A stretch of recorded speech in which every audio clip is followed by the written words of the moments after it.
जय हिंद दोस्तों। चले, देखो जरा भाई, आ जाओ एक बार समझो। ये देखो, लास्ट क्लास के बारे में हम बात करें तो हमने रिलेटिव प्रोनाउंस स्टार्ट किए थे, है ना।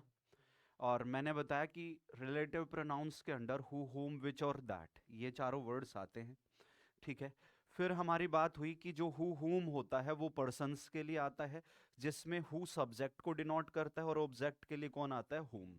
विच का यूज एनिमल और थिंग्स के लिए किया करते हैं, ठीक है। लेकिन जो दैट होता है वो पर्सन के लिए भी आता है, एनिमल्स के लिए भी आता है और थिंग्स के लिए भी आता है, तीनों के लिए आता है। लेकिन आप देखोगे कि पर्सन, एनिमल, थिंग्स के लिए तो आपने हु हुम विच भी यूज किया है, और दैट भी पर्सन, एनिमल, थिंग्स के लिए यूज कर रहे हो। तो डिफरेंस क्या है, हमें कैसे पता चलेगा कब हु हुम विच की बात हो रही है और कब दैट की बात हो रही है। तो मैंने बताया था कि जब जब हु हुम विच से आप पर्सन, एनिमल और थिंग को डिनोट करते हो ना, तो वो तीनों के तीनों पर्सन, एनिमल, थिंग हमेशा कैसे होते हैं, जनरल हुआ करते हैं। कोई जनरल आम साधारण पर्सन है, एनिमल है, थिंग है, तो हु हुम विच आता है। लेकिन यदि पर्सन, एनिमल, थिंग आपका स्पेसिफिक है, तो स्पेसिफिक केस में हम फिर जो है यूज कर लेते हैं क्या, दैट।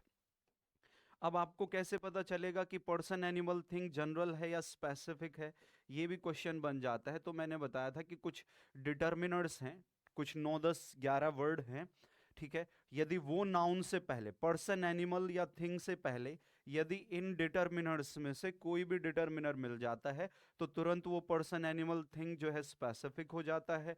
दैट आ जाता है सब्जेक्ट और ऑब्जेक्ट दोनों के लिए। लेकिन ये डिटर्मिनर्स यदि नहीं है, तो इसका मतलब होता है कि जो पर्सन, एनिमल, थिंग है वो जनरल है, और जनरल के लिए फिर हम देख लेते हैं हु हुम विच किसकी जरूरत है। ठीक है। सेंटेंसेस मैंने बताए, जब जब जब रिलेटिव प्रोनाउन फिल करना हो तो हमेशा उसके पहले वाले वर्ड को देखो, और ये वर्ड बताएगा कि पर्सन है, एनिमल है या फिर थिंग है, उसके अकॉर्डिंग फिर पर्सन्स के केस में हम ये देख लेते हैं कि वर्ब से पहले सब्जेक्ट दे रखा है, जब सब्जेक्ट दे रखा होगा तो ऑब्जेक्ट एब्सेंट होगा, उसके लिए हुम आ गया।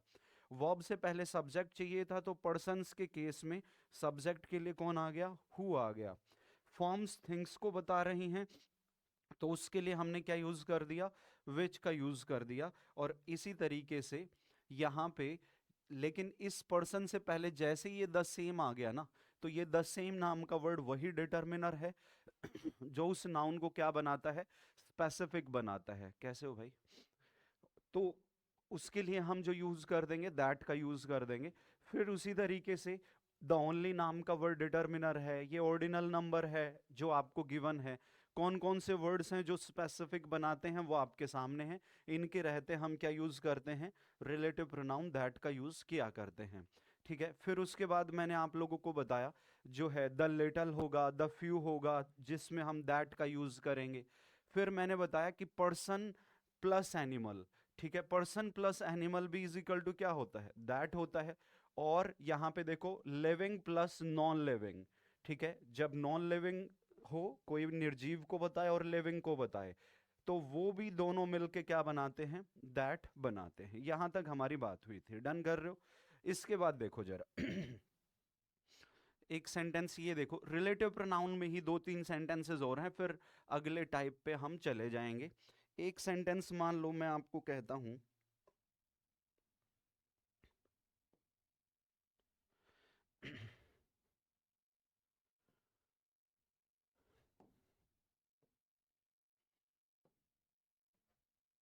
सेंटेंस है, you are the student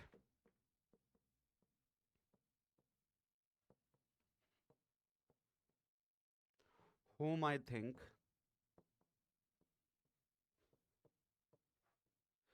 can solve this puzzle। इस सेंटेंस का जवाब देना, you are the person, you are the student whom I think can solve this puzzle. और देखना जरा कि इस तरीके के सेंटेंसेस आप सोल्व कैसे करेंगे, अक्सर कंफ्यूज करते हैं जब आ जाते हैं तो। क्या जवाब होगा आपके अकॉर्डिंग, क्या सही है सेंटेंस?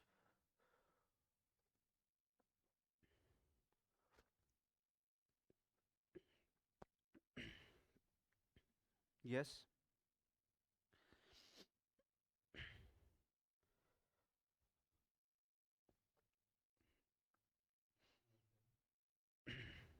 क्या दिक्कत है बताओ, क्या होना चाहिए?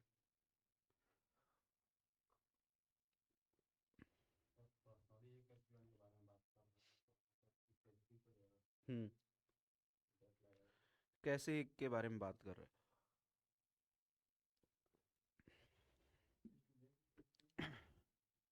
नहीं, बात तो एक के बारे में ही कर रहा है। वो कह रहा है कि आप ही वो स्टूडेंट है, मुझे लगता है, जो इसको सोल्व कर सकता है। एक बात सुनो, एक बात तो ये चेक कर लेना कि जो आर्टिकल द होता है ना, वो कभी भी डेफिनेट नहीं बनाता। आर्टिकल द की वजह से हम दैट का यूज नहीं करते हैं, जैसे यहाँ पे स्टूडेंट से पहले द लगा हुआ है।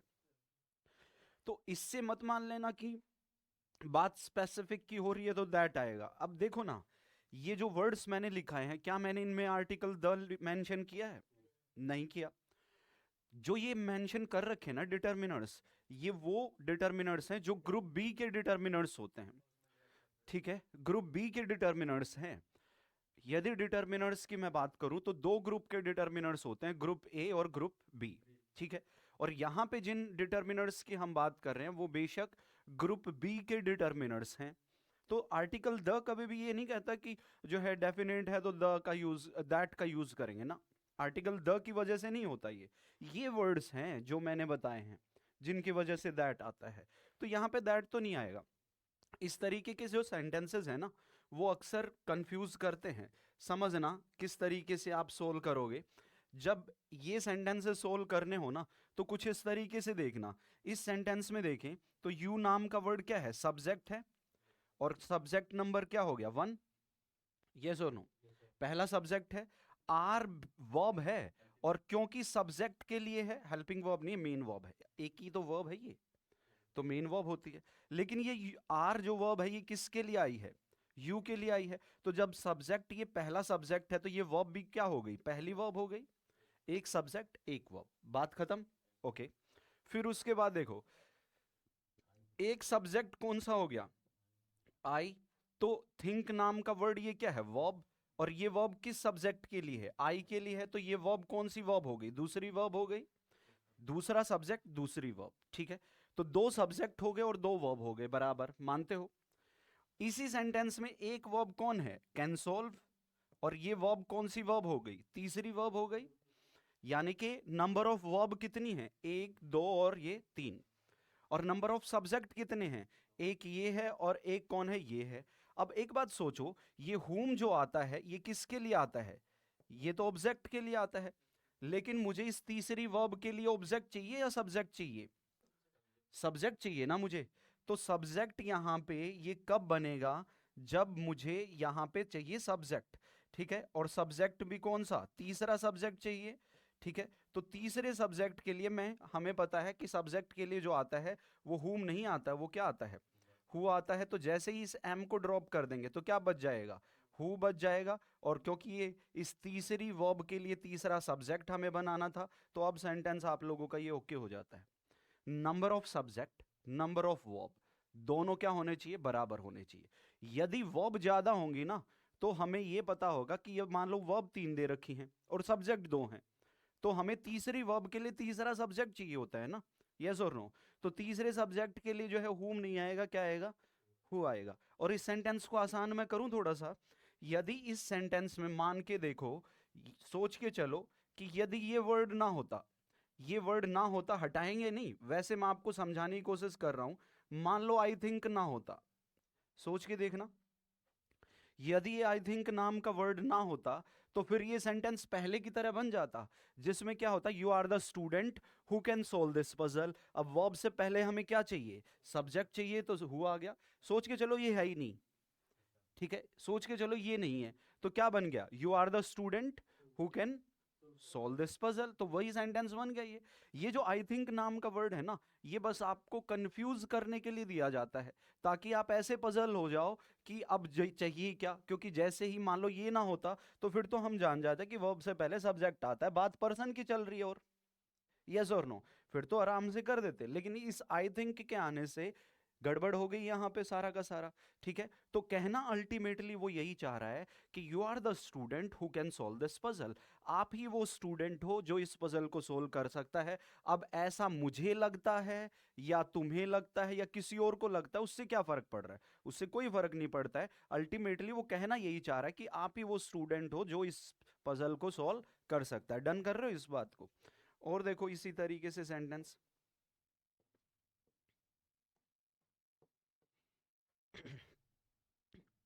एक सेंटेंस में कह रहा हूं,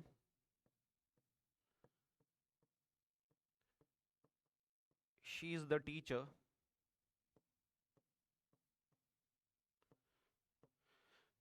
whom my parents say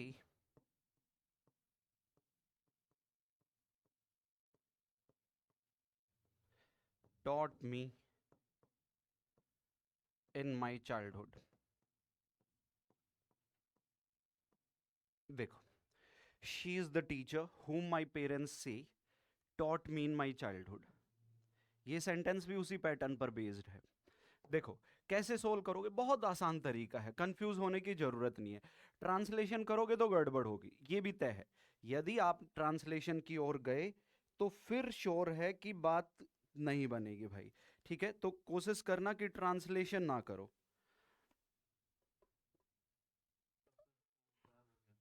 क्या?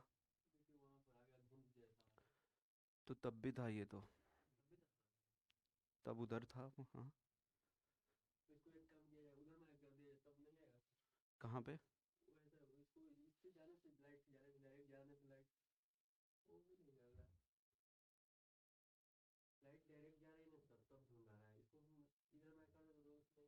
इसको नीचे करे तो? हाँ, नीचे कर दो इसको।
अब आ रही है। ये बताओ सेंटेंस को कैसे सोल्व करोगे? अभी बंद किया था ये तो। She is the teacher whom my parents say taught me in my childhood। देखो इस सेंटेंस को भी सोल्व करने का तरीका समझो भाई। जैसा कि आप देख पा रहे हो, ये शी नाम का वर्ड बेशक क्या है, सब्जेक्ट, और ये सब्जेक्ट नंबर क्या हो गया, 1 हो गया। ठीक है, इज नाम का वर्ड क्या है, वर्ब, और ये वर्ब कौन सी हो गई, फर्स्ट वर्ब हो गई। ठीक है, ये फर्स्ट वर्ब हो गई, ये बंद कर दो। सब्जेक्ट फर्स्ट हो गया, वर्ब फर्स्ट हो गई। फिर इसके बाद देखो, यहाँ पे माई पेरेंट्स नाम का ये वर्ड बेशक क्या है, सब्जेक्ट है, और ये सब्जेक्ट नंबर क्या है, 2। और इस पेरेंट्स की जो वर्ब है ना, माई पेरेंट्स नाम के सब्जेक्ट की, तो ये वर्ब कौन है, से। तो ये कौन सी वर्ब होगी, सेकंड वर्ब हो गई। एक वर्ब यहाँ पे कौन है, टॉट, ये वर्ब है, तीसरी वर्ब है। तो हमें क्या चाहिए, इस तीसरी वर्ब का क्या चाहिए, सब्जेक्ट चाहिए। जबकि हुम किसके लिए आता है, ऑब्जेक्ट के लिए आता है। तो सब्जेक्ट के लिए कौन आता है, हु आता है। तो जैसे ही एम को ड्रॉप कर देंगे ना हम, हु जैसे ही हो जाएगा, तो ये तीसरा सब्जेक्ट बन जाएगा। जब नंबर ऑफ वर्ब ज्यादा हो ना, number of verb number of subject से ज्यादा हो, तो हमें वर्ब के लिए सब्जेक्ट की जरूरत होती है। बहुत सीधी सी बात है। मैंने कहा जब number of verb number of subject से ज्यादा है, तो हमें सब्जेक्ट के लिए जो है हु चाहिए होता है, इसीलिए हम यहाँ पे हु का यूज कर रहे हैं। और एक बात देखो, यदि हम समझें तो इस सेंटेंस में ये वर्ड जो है ना, ये थोड़े से अननेसेसरी हैं। अननेसेसरी का मतलब हटाएंगे नहीं, लेकिन ये वर्ड्स जो है परेशान कर रहे हैं। मान लो ये वर्ड ना होता, माई पेरेंट्स से ना होता, तो फिर तो देखो टॉट नाम का वर्ड क्या है, वर्ब। वर्ब के लिए सब्जेक्ट चाहिए, और टीचर कौन होगा, बेशक कोई ना कोई पर्सन ही होगा ना टीचर, यस और नो।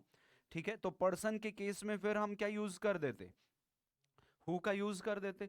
लेकिन यहाँ पे माई पेरेंट्स से आने से थोड़ा सा अब क्या करेगा स्टूडेंट कि उसको ट्रांसलेट करेगा, और ट्रांसलेट करने पे वो एक्यूरेट वहां पे नहीं फिट कर पाएगा कि हुम आएगा या हु आएगा। तो इस वजह से ये एरर हो सकती है। अल्टीमेटली वो कहना यही चाह रहा है कि शी ही वो टीचर है जिसने मुझे मेरे बचपन में पढ़ाया।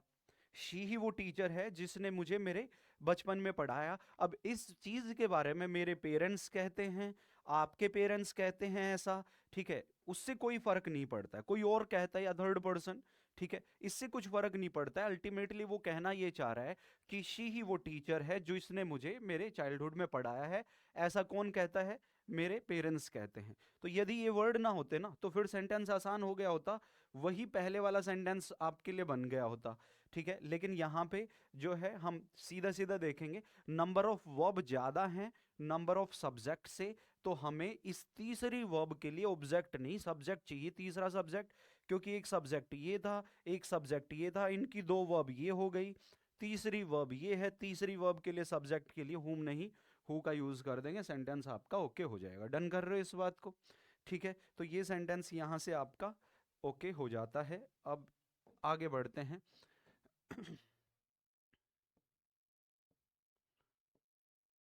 ये आपका सब्जेक्ट फर्स्ट था। चलो नेक्स्ट देखते हैं।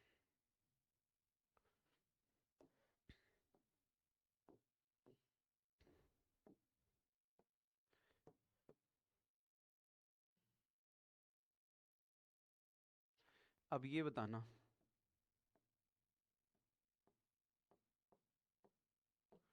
The players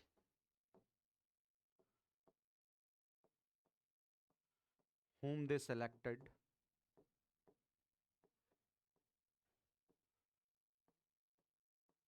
are talented. The players whom they selected are talented. बताओ।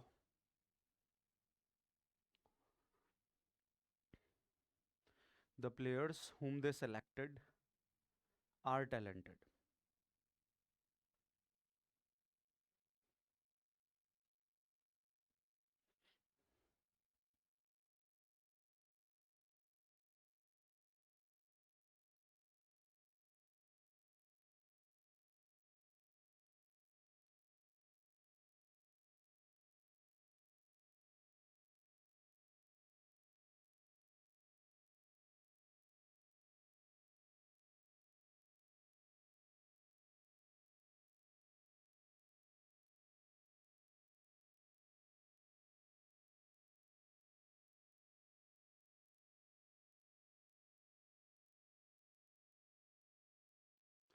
चलो देखो, इस सेंटेंस में समझना भाई, यहां पे यदि हम चेक करें तो बेशक द प्लेयर्स नाम का ये वर्ड क्या है नेचर में, सब्जेक्ट।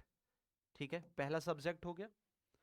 और दे नाम का वर्ड ये क्या है, ये भी सब्जेक्ट है, ये दूसरा सब्जेक्ट हो गया, यस और नो। और ये जो सेलेक्टेड नाम का वर्ड वर्ब है ना, ये वर्ब फर्स्ट नहीं होगी, दे के लिए वर्ब आई है ना, तो ये वर्ब कौन सी होगी, सेकंड। ठीक है, और आर नाम का वर्ड जो है ये वर्ब है, लेकिन ये वर्ब कौन सी verb हो जाएगी, फर्स्ट। क्योंकि प्लेयर्स ही क्या है, टैलेंटेड है, यस और नो। अब एक बात समझना, दो सब्जेक्ट हो गए और दो ही क्या हो गई, वर्ब हो गई। Number of subject number of verb बराबर हैं। और आर नाम का वर्ड जो है ना, ये बी बेस वर्ब की फॉर्म होती है, यस और नो। और be base verb linking verb होती है, और लिंकिंग वर्ब के बाद में क्या आता है, कॉम्प्लीमेंट आता है, यानी कि ये हो गया एडजेक्टिव। लिंकिंग वर्ब के बाद ऑब्जेक्ट नहीं आता, लिंकिंग वर्ब के बाद कॉम्प्लीमेंट आता है, या तो नाउन या तो प्रोनाउन या तो एडजेक्टिव ही कॉम्प्लीमेंट बनते हैं। अब एक बात बताओ, इस वर्ब के बाद ऑब्जेक्ट आ नहीं सकता लिंकिंग वर्ब के बाद, ठीक है। लेकिन और नंबर ऑफ सब्जेक्ट और नंबर ऑफ वर्ब हमारी क्या हो गई, बराबर हो गई। अब आर नाम की वर्ब के लिए एक बार तो ये प्लेयर्स क्या बना हुआ है, सब्जेक्ट बना हुआ है, यस और नो, ठीक है। लेकिन ध्यान दें, रिलेटिव प्रोनाउन क्या करता है, रिलेट करता है ना। तो ये रिलेटिव प्रोनाउन एक बार तो प्लेयर्स को आर नाम की वर्ब का सब्जेक्ट बना रहा है, लेकिन जब नंबर ऑफ वर्ब और नंबर ऑफ सब्जेक्ट बराबर हो जाते हैं ना, तो ऐसी सिचुएशन में हमें सब्जेक्ट तो चाहिए ही नहीं, क्योंकि सब्जेक्ट दो हैं और वर्ब भी दो हैं, बराबर है ना। तो जब नंबर ऑफ सब्जेक्ट और नंबर ऑफ वर्ब दोनों बराबर हो जाती हैं, तो ऐसे सिचुएशन में हमें जरूरत होती है ऑब्जेक्ट की। किसकी जरूरत होती है सर, ऑब्जेक्ट की। क्यों, क्योंकि यहां पे देखो, एक बार तो ये प्लेयर्स आर नाम की वर्ब का सब्जेक्ट बना हुआ है, लेकिन ये सेलेक्टेड नाम की वर्ब ट्रांजिटिव वर्ब है। अब दे ने सेलेक्ट किसको किया है, प्लेयर्स को ही सेलेक्ट किया है ना। तो एक बार तो ये आर इसका सब्जेक्ट बना हुआ है, लेकिन एक बार ये प्लेयर्स नाम का वर्ड क्या भी बनेगा, ऑब्जेक्ट भी बनेगा। और किसकी वर्ब का ऑब्जेक्ट बनेगा, सेलेक्टेड नाम की वर्ब का ऑब्जेक्ट बनेगा, क्योंकि दे ने सेलेक्ट किसको किया, प्लेयर्स को। और प्लेयर्स ही क्या है, आर टैलेंटेड हैं। तो हमें किसकी जरूरत है, यहाँ पे ऑब्जेक्ट की जरूरत है। तो और ऑब्जेक्ट के लिए आता भी कौन है, हुम ही आता है। यानी कि ये सेंटेंस आपका सही है। जब नंबर ऑफ सब्जेक्ट और नंबर ऑफ वर्ब दोनों बराबर हो जाएं, तो हमें सेंटेंस में ऑब्जेक्ट चाहिए होता है सर। और ऑब्जेक्ट के लिए जो हम यूज करते हैं वो बेशक कौन होता है, whom का यूज किया करते हैं। और आप ये भी देख लो, ये प्लेयर्स नाम का वर्ड सब्जेक्ट बना हुआ है आर नाम की वर्ब का, क्योंकि प्लेयर्स आर टैलेंटेड, ऐसा वो कहना चाह रहा है। लेकिन एक बार ये प्लेयर्स नाम का वर्ड ऑब्जेक्ट भी बनेगा, किस वर्ब का, सेलेक्टेड नाम की वर्ब का, क्योंकि दे ने सेलेक्ट किसको किया है, प्लेयर्स को किया है।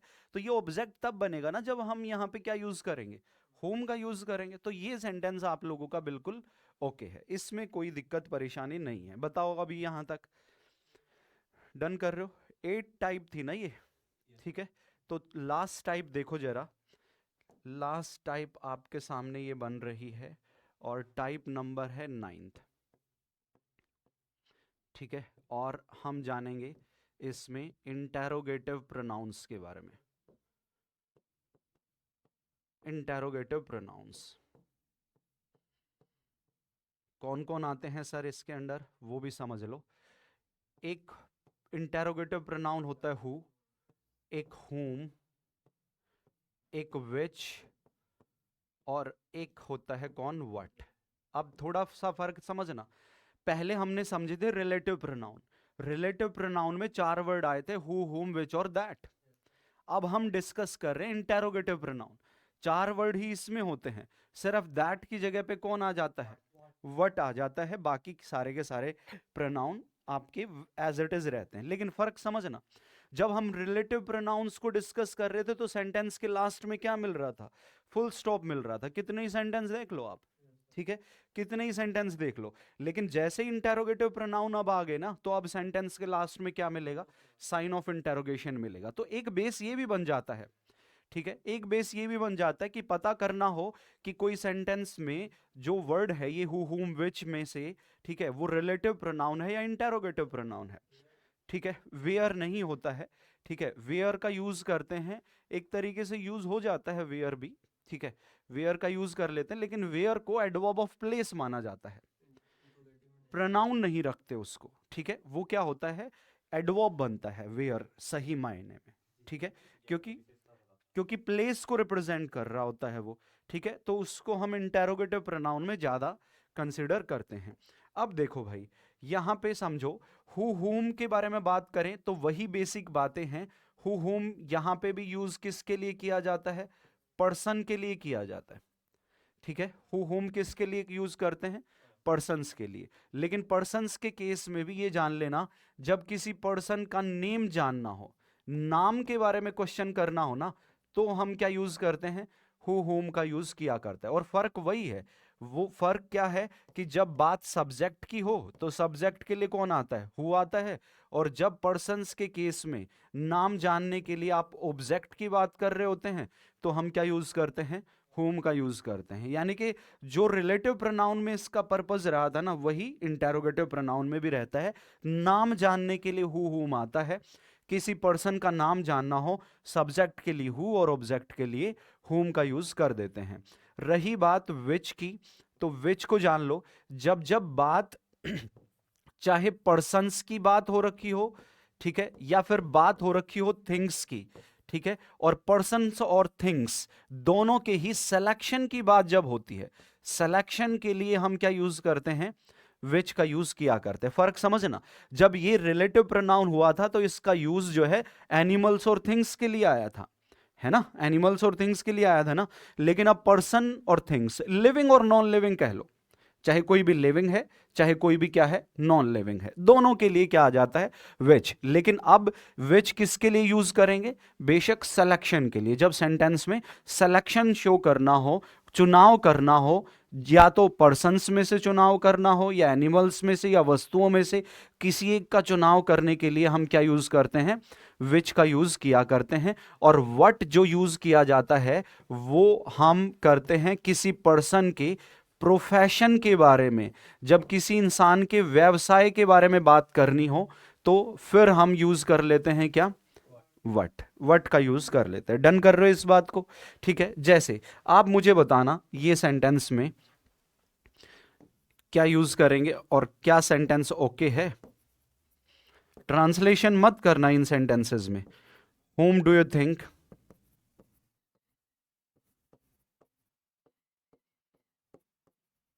कैन सॉल्व दिस पजल,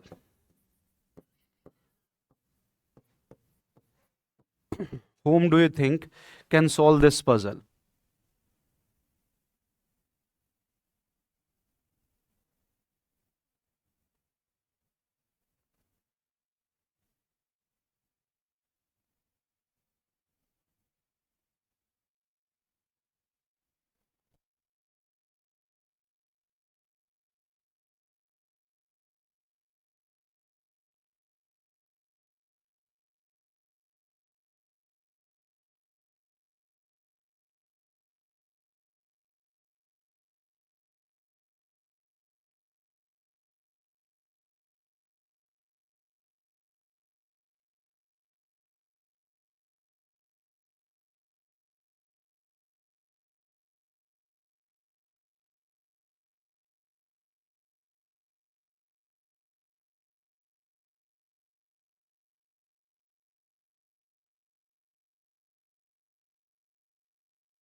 चलो देखो भाई, बताओ क्या रिप्लाई करोगे इस सेंटेंस में।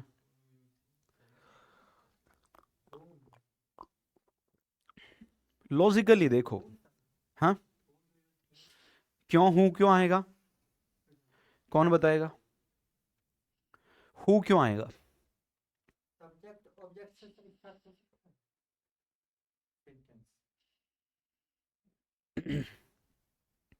ऑब्जेक्ट के तौर पे आ सकता है, जरूरत होनी चाहिए, जरूरत हो तो कुछ भी हो सकता है। सुनो मेरी बात, देखो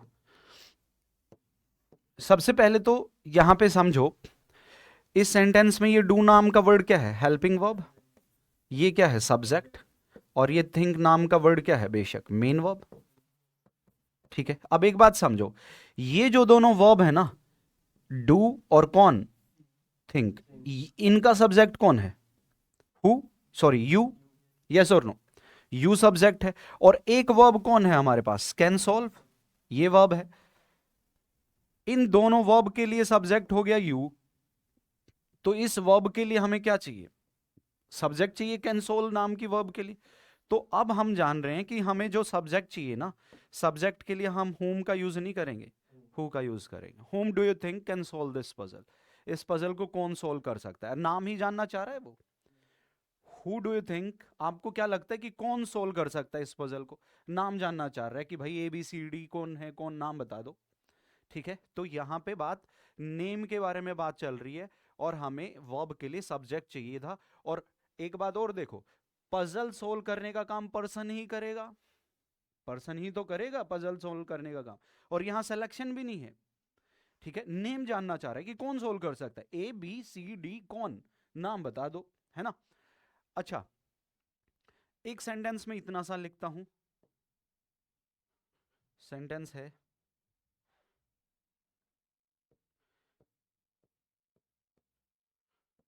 whom do you think, whom do you believe, whom do you believe। Sentence के लास्ट में साइन ऑफ इंटेरोगेशन मिल रहा है, आप देख सकते हो, ठीक है। यानी कि हम बात किसकी कर रहे हैं, इंटेरोगेटिव प्रोनाउंस की बात यहां पे चल रही है।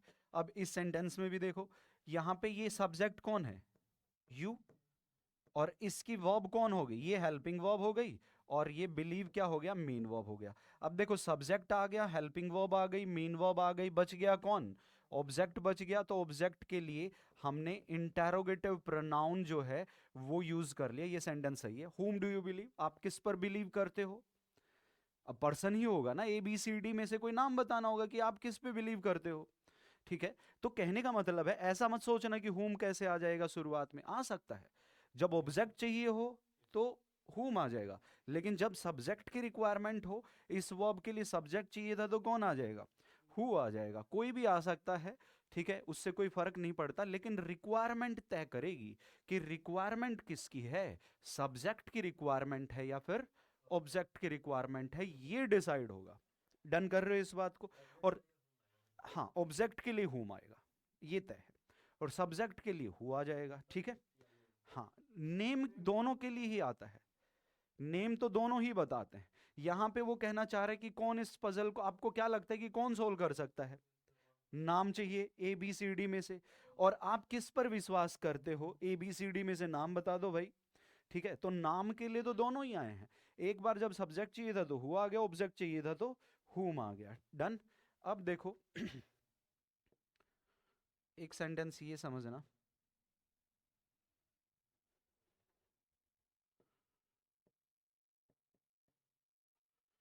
which is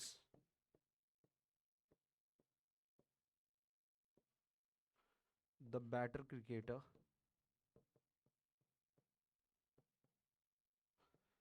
S. Tendulkar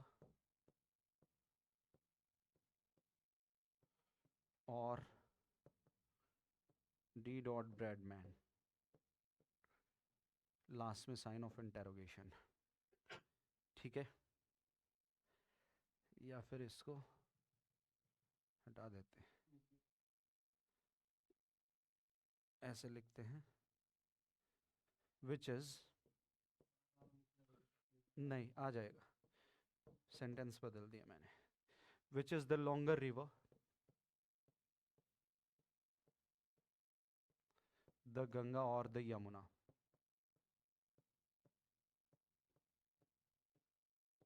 ठीक, एक सेंटेंस ये, और एक सेंटेंस में कह रहा हूं, विच इज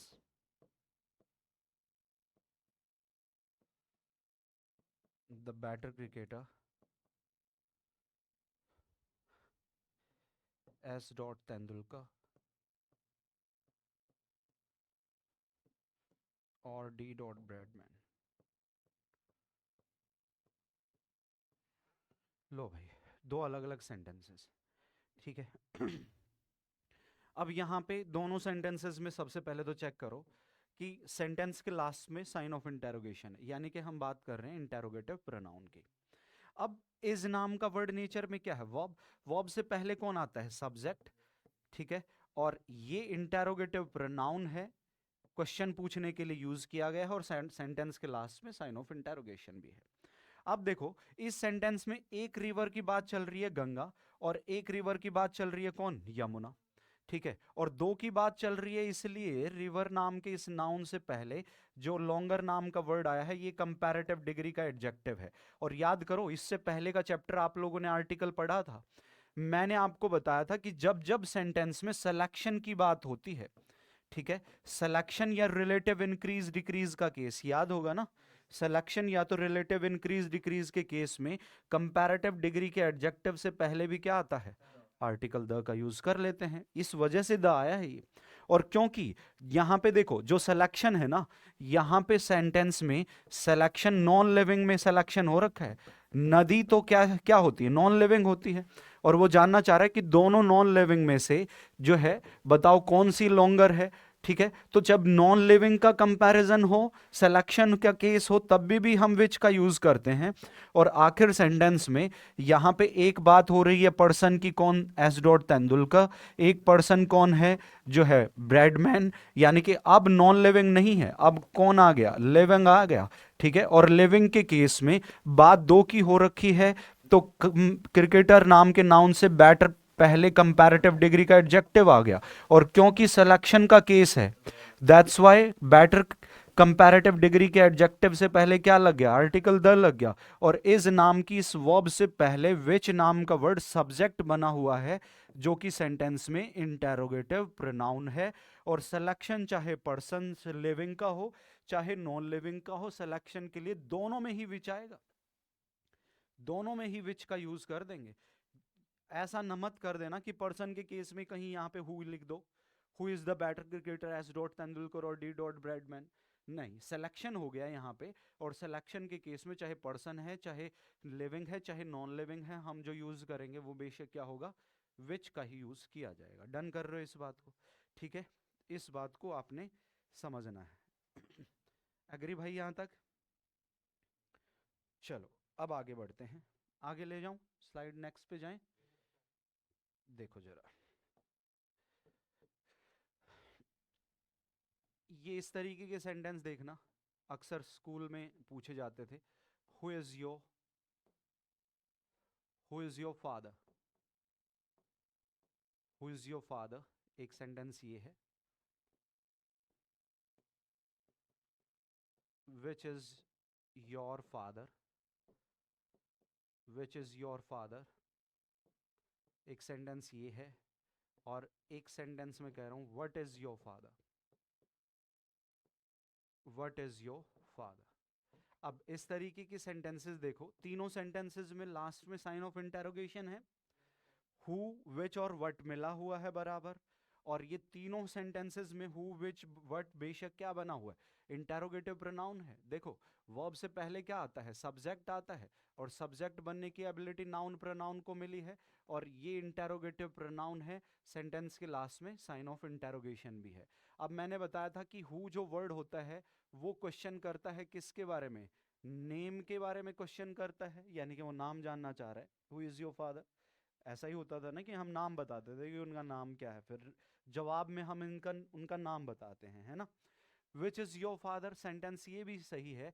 अब इस सेंटेंस में नेम जानने की बात नहीं कर रहा है वो अब बात विच से क्या शो करेगा, सिलेक्शन शो करेगा कि कौन है आपके फादर। ये कुछ ऐसा सा सेंटेंस रहा होगा जैसे तीन चार आदमी खड़े हैं और मैंने एक बच्चे को पूछा कि विच इज योर फादर, यानी कि तीन चार में से जो भी हैं उनका वो सेलेक्ट करना है उसको। ठीक है, कि वो बता देंगे जो ब्लैक जैकेट में है, या फिर जो टॉलर हैं, जो लंबे वाले हैं, वो हैं, कौन नहीं है वो बता देगा जवाब। सिलेक्शन के लिए यूज किया जाता है। और जब व्हाट से क्वेश्चन करते थे, तो फिर व्हाट से क्वेश्चन उस इंसान के जो उनके फादर हैं उसके प्रोफेशन के बारे में जानने के लिए क्वेश्चन किया जाता था, कि वो उनका प्रोफेशन क्या है, वो करते क्या हैं। ठीक है, वो बिजनेसमैन है, वो गवर्नमेंट एम्प्लॉय हैं, ठीक है, बैंक में काम करते हैं या क्या नहीं है, वो सब हमें उनका प्रोफेशन बता देते थे कि फार्मर हैं, शॉपकीपर हैं, वगैरह वगैरह है, यस और नो। ठीक है, तो इस तरीके से आपने देखा नेम, सिलेक्शन और प्रोफेशन के लिए बस फर्क ये है कि यहाँ पे वर्ब से पहले सब्जेक्ट चाहिए तो पर्सन के केस में हु आ गया, ऑब्जेक्ट चाहिए होता तो हुम आ जाता। डन कर रहे हो इस बात को? ठीक है, अब ये थे आपके टाइप। टाइप हमने यहाँ से कंप्लीट कर लिए हैं। अब हम बात करेंगे, जो है टोटल 9 टाइप्स आपके हो चुके हैं। अब हम देखेंगे जनरल केसेस, जनरल केसेस को समझेंगे। और चैप्टर क्योंकि प्रोनाउन पढ़ रहे हैं, दैट्स वाई जनरल केसेस भी किसके होंगे भैया, प्रोनाउन के ही जनरल केसेस, जनरल कॉन्सेप्ट्स हम डिस्कस करेंगे। एग्री? ठीक है, प्रोनाउन के जनरल केसेस ये आपके सामने रहेंगे। अब देखो, एक सेंटेंस मान लो मैं कह रहा हूं इट इज आई, या फिर मी, क्या आएगा वो देखना है। इट इज आई या me, who am blamed for all this.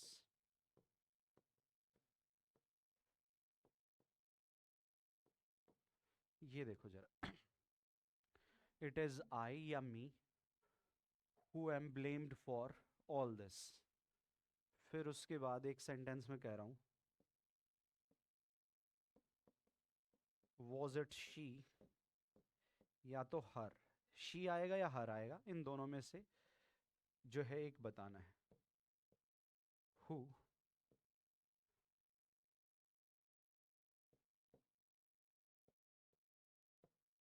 Called the police.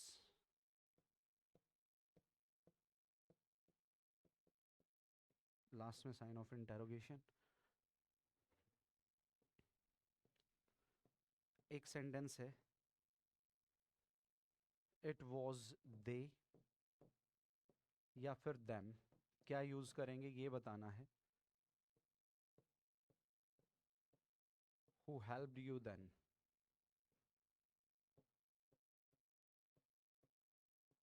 लो चले जवाब दें।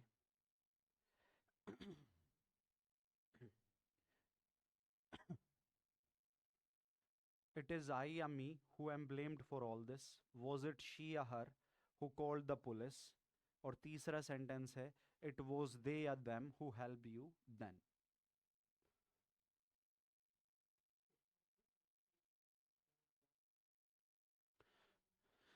सुनो, समझना, कॉन्सेप्ट को समझो। देखो यहाँ पे ध्यान दो, एक सेंटेंस मान लो मैं लिखता हूँ इट इज, प्रेजेंट में है तो इज हो जाएगा और पास्ट में है तो क्या हो जाएगा, वॉज हो जाएगा।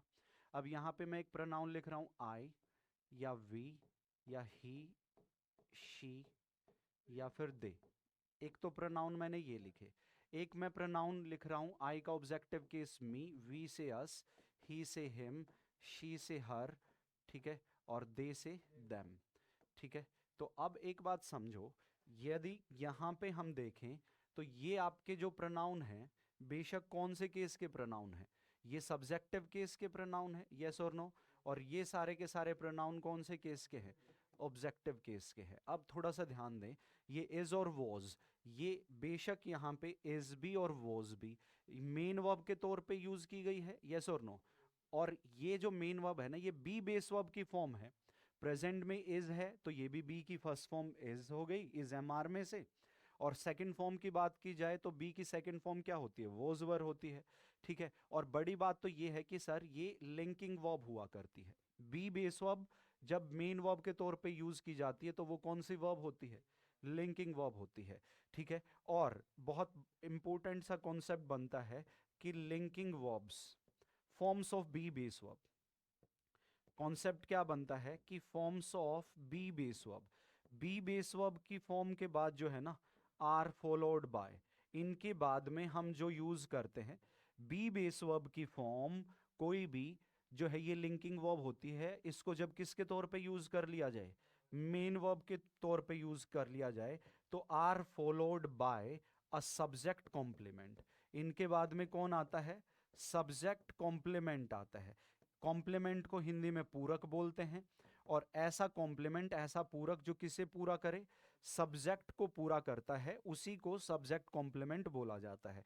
और आप ये भी समझ लो कि सब्जेक्ट कॉम्प्लीमेंट या तो कोई नाउन हो सकता है, सब्जेक्ट कॉम्प्लीमेंट या तो कोई प्रोनाउन हो सकता है, और सब्जेक्ट कॉम्प्लीमेंट या तो कोई क्या हो सकता है, एडजेक्टिव हो सकता है। यही तीनों सब्जेक्ट कॉम्प्लीमेंट हो सकते हैं, नाउन, प्रोनाउन या तो कौन, एडजेक्टिव। डन कर रहे हो, ठीक है। तो ये बी बेस वर्ब की फॉर्म है, प्रेजेंट में तो इज होगा, पास्ट में है तो वोज होगा, आएगा कोई एक ही एक बार में, या तो प्रेजेंट में बात करेगा तो इट के साथ इज आएगा, पास्ट में बात करेगा तो इट के साथ क्या होगा, वोज होगा, ठीक है। आएगा कोई एक ही, लेकिन मैं यहाँ पे मैंने दोनों इसलिए लिख दिए क्योंकि कोई भी हो सकता है, प्रेजेंट में है तो इज, पास्ट में है तो वॉज। अब एक बात बताओ मुझे कि बी बेस वर्ब की फॉर्म के बाद में क्या आता है, सब्जेक्ट कॉम्प्लीमेंट। सब्जेक्ट कौन है, इट, तो इट नाम के सब्जेक्ट को कंप्लीट करने के लिए, सब्जेक्ट को पूरा करना है ना, तो सब्जेक्ट को पूरा करने के लिए, सब्जेक्ट को पूरा करने के लिए सब्जेक्ट कॉम्प्लीमेंट जो आएगा वो भी बेशक कौन से केस में रहेगा, सब्जेक्टिव केस में ही रहा करता है। इसीलिए इसके बाद ऑब्जेक्टिव केस देके क्या दी जाती है, एरर दी जाती है। सोच के देखो, सब्जेक्ट को पूरा कौन करेगा, सब्जेक्टिव केस ही तो करेगा, ठीक है। तो जब भी बी बेस वर्ब की फॉर्म लिंकिंग वर्ब होती है, उस वो मेन वर्ब के तौर पे मिल जाए, मेन वर्ब ठीक है। तो main verb be base verb की फॉर्म के बाद में हमेशा क्या आता है, सब्जेक्ट कॉम्प्लीमेंट, जो कि सब्जेक्टिव केस में ही होगा। ऑब्जेक्टिव केस में देके तो एरर दी जाती है, ठीक है। तो यहां पे देखो, अब इसको अप्लाई कर लो सेंटेंस में। ये देखो, एज लिंकिंग वर्ब है, बी बेस वर्ब की फॉर्म है, तो इसके बाद में कौन सा केस आएगा, सब्जेक्टिव केस आएगा। सब्जेक्ट को पूरा करना है ना, तो सब्जेक्टिव केस कौन आएगा, आई आएगा। क्या यूज नहीं करेंगे, मी का यूज नहीं करेंगे। It is I who am. और देखो, रिलेटिव प्रोनाउन के बाद में जो वर्ब आती है वो उसके पहले वाले नाउन या प्रोनाउन आई के अकॉर्डिंग क्या ही आएगी, एम ही तो चाहता है, आई अपने साथ एम की डिमांड करता है। तो सेंटेंस अब आपका ओके हो गया, it is I who am blamed for all this, ठीक है। फॉर्मल इंग्लिश में सब्जेक्टिव केस ही रहेगा, इनफॉर्मल इंग्लिश में बोल देते हैं, मी का भी यूज कर देते हैं। इनफॉर्मल का मतलब होता है अनौपचारिक भाषा। अनौपचारिक यानी कि जो ऑफिशियल लैंग्वेज नहीं होती है, जो ऑफिशियल लैंग्वेज होती है उसको फॉर्मल लैंग्वेज बोलते हैं, ठीक है। तो फॉर्मल में हम क्या यूज करेंगे, ग्रामेटिकल पार्ट कहता है कि लिंकिंग वर्ब के बाद सब्जेक्ट कॉम्प्लीमेंट चाहिए। और आप बोलने में तो मी भी बोला होगा आप लोगों ने, और बोलने में तो मी ही सही लग रहा होगा, लेकिन जो कि गलत है, ठीक है। उसके बाद देखो, अगले सेंटेंस में चलते हैं। यहां पे देखो, ये सेंटेंस इंटेरोगेटिव है ना। यदि इसको मैं सही से समझना हो तुम्हें, तो पहले एक बार इसको सिंपल बना के देखना क्या हो जाएगा। सब्जेक्ट कौन है, इट है ना, तो इट ये सब्जेक्ट यहां पे आ गया। फिर वर्ब कौन है, वॉज। अब क्या आ गया, शी, या फिर कौन होगा, हर, ठीक है। फिर रिलेटिव प्रोनाउन कौन, हु कॉल्ड द पुलिस, और लास्ट में फुल स्टॉप लग जाएगा, ऐसे ही लिखेंगे। तो यहां पे भी हम देख सकते हैं कि बेशक आपका ये जो वर्ड है ना वॉज, ये लिंकिंग वर्ब है, बी बेस वर्ब की फॉर्म है, मेन वर्ब के तौर पे यूज किया गया है। तो सब्जेक्ट को पूरा करने के लिए इसके बाद जो प्रोनाउन आएगा वो सब्जेक्टिव केस का होगा। ये ऑब्जेक्टिव केस का देके तो एरर दी जाएगी। तो सेंटेंस क्या होगा, it was she who called the police, ठीक है। इसी बात को यदि यहां पे देखो, तो ये लिंकिंग वर्ब हो गई, ठीक है, ये सब्जेक्ट हो गया। और सब्जेक्ट को पूरा करने के लिए लिंकिंग वर्ब के बाद ये जो प्रोनाउन आएगा ये सब्जेक्टिव केस का ही आएगा। ये जो ऑब्जेक्टिव केस है हर, ये आपका गलत है। तो सेंटेंस क्या होगा, was it she who called the police.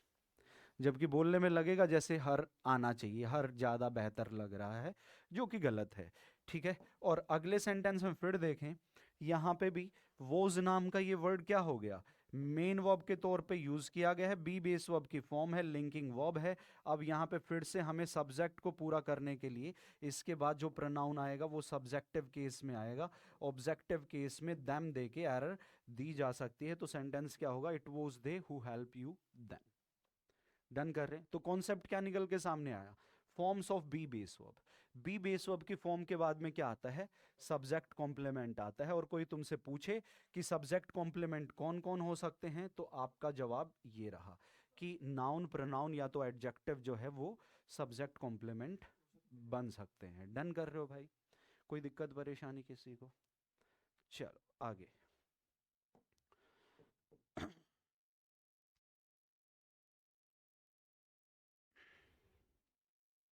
एक सेंटेंस ये देखो,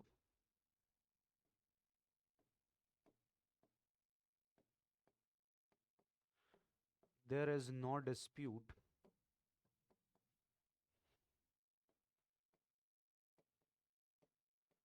between we and they. There is no dispute between we and they.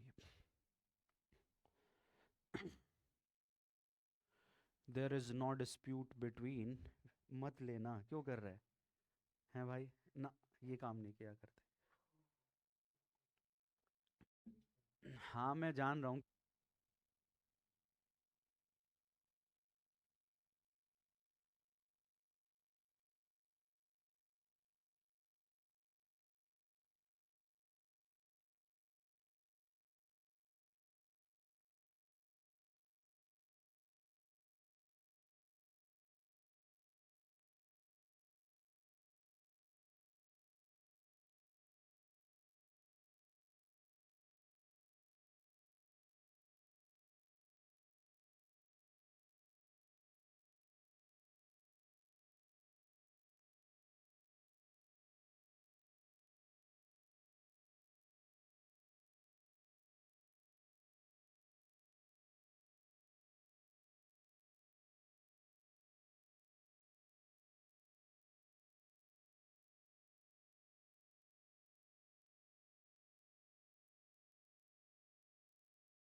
देखो, there is no dispute between we and they, समझना दोस्त। एक सेंटेंस और लिख लेते हैं पहले।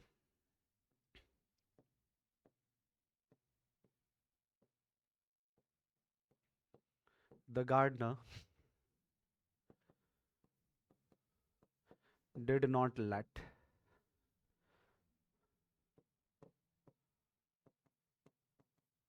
Ritik and I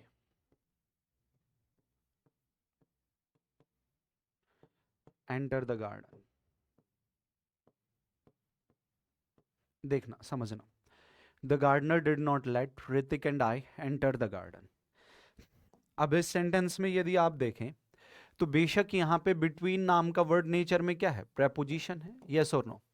और एक सब्जेक्टिव केस कौन है, वी, और एक सब्जेक्टिव केस कौन है, दे, एंड कंजंक्शन से जोड़ा गया है। ठीक है। अब एक बात समझो, ये बात आपको पता होगी कि जब जब कोई प्रेपोजिशन आ जाती है तो हम जानते हैं ना कि प्रेपोजिशन के बाद हमेशा कोई ना कोई नाउन प्रोनाउन आता है। प्रेपोजिशन के बाद हमेशा कोई क्या आता है, नाउन या प्रोनाउन। क्योंकि प्रेपोजिशन की डेफिनेशन कहती है कि प्रेपोजिशन एक ऐसा वर्ड है जो नाउन प्रोनाउन से पहले यूज किया जाता है। यानी कि हमेशा प्रेपोजिशन के बाद क्या आएगा, नाउन या तो प्रोनाउन ही आया करता है। लेकिन यहां पे देखो, एक बात ये भी समझना कि प्रेपोजिशन के बाद जो भी नाउन या प्रोनाउन आता है ना, वो प्रेपोजिशनल ऑब्जेक्ट होता है, प्रेपोजिशन का ऑब्जेक्ट होता है, यस और नो। प्रेपोजिशन के बाद किसका ऑब्जेक्ट होता है, प्रेपोजिशनल ऑब्जेक्ट। और क्योंकि प्रेपोजिशन के बाद प्रेपोजिशन का ऑब्जेक्ट होता है, तो ये जो प्रोनाउन आएंगे ना इसके बाद हमेशा, वो हमेशा ऑब्जेक्टिव केस में आएंगे। अस होगा वी से, और दे से ऑब्जेक्टिव केस क्या होगा, देम होगा। हमेशा ये ऑब्जेक्टिव केस के प्रोनाउन ही यूज किए जाते हैं, ऑब्जेक्टिव केस। ठीक है। तो जैसे ही बोलोगे there is no dispute between us and them, तो सेंटेंस आप लोगों का ओके हो जाएगा। इस बात को समझने के लिए आप ऐसे भी देख सकते हो, याद होगा मैंने एक सेंटेंस आप लोगों को लिखवाया था, each of us is talented.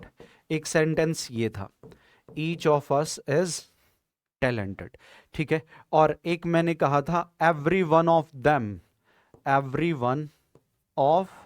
Them was ready.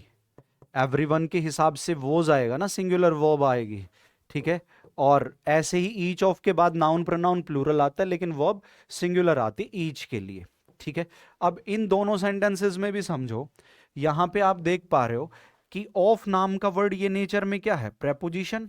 तो प्रेपोजिशन के बाद प्रेपोजिशन का ऑब्जेक्ट आता है ना, तो वो प्रोनाउन हमेशा कौन से केस में आएगा, ऑब्जेक्टिव केस में आएगा। इस सेंटेंस में एरर हो जाती यदि क्या होता, वी होता। वी नहीं आएगा यहां पे, अस ही आएगा प्रेपोजिशन के बाद, क्योंकि ऑब्जेक्टिव केस का प्रोनाउन आता है। ठीक है, ठीक है। वो ऐसे ठीक नहीं है, लगा दो।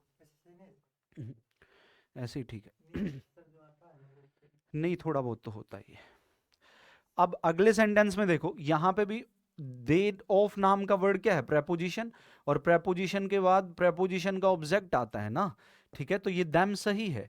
एरर हो जाती यदि यहां पे दैम की जगह पे क्या होता, दे होता, तो फिर दिक्कत हो जाती। ठीक है।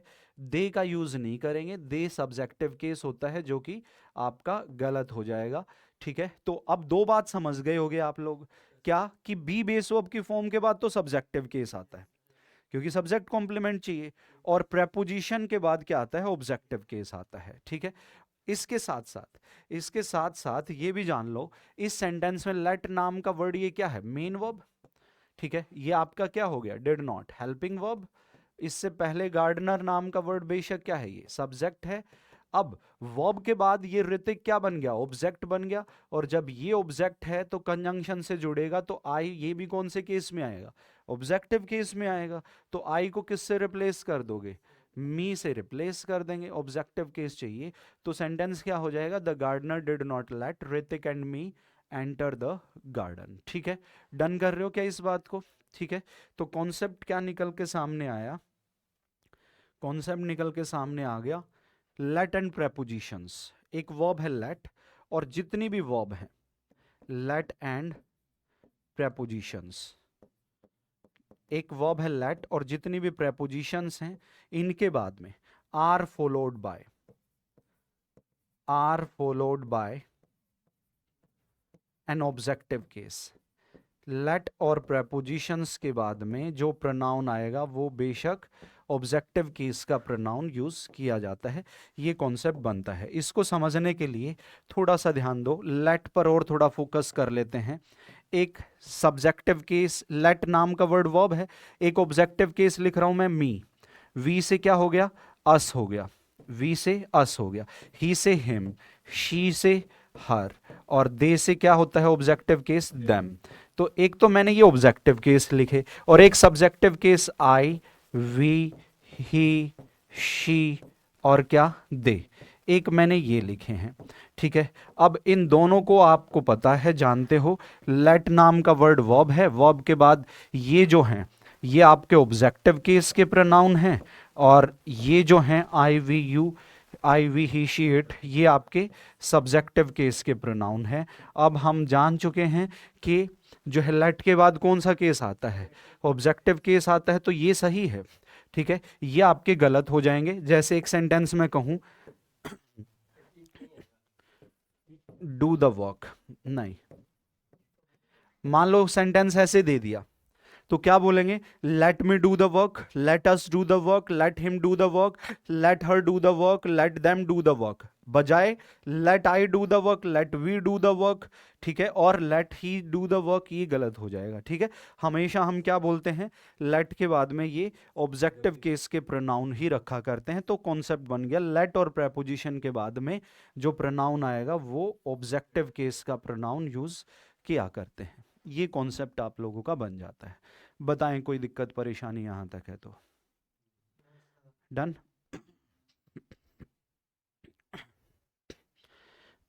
तीसरा केस देखो भाई, एक सेंटेंस मान लो मैं लिखता हूं,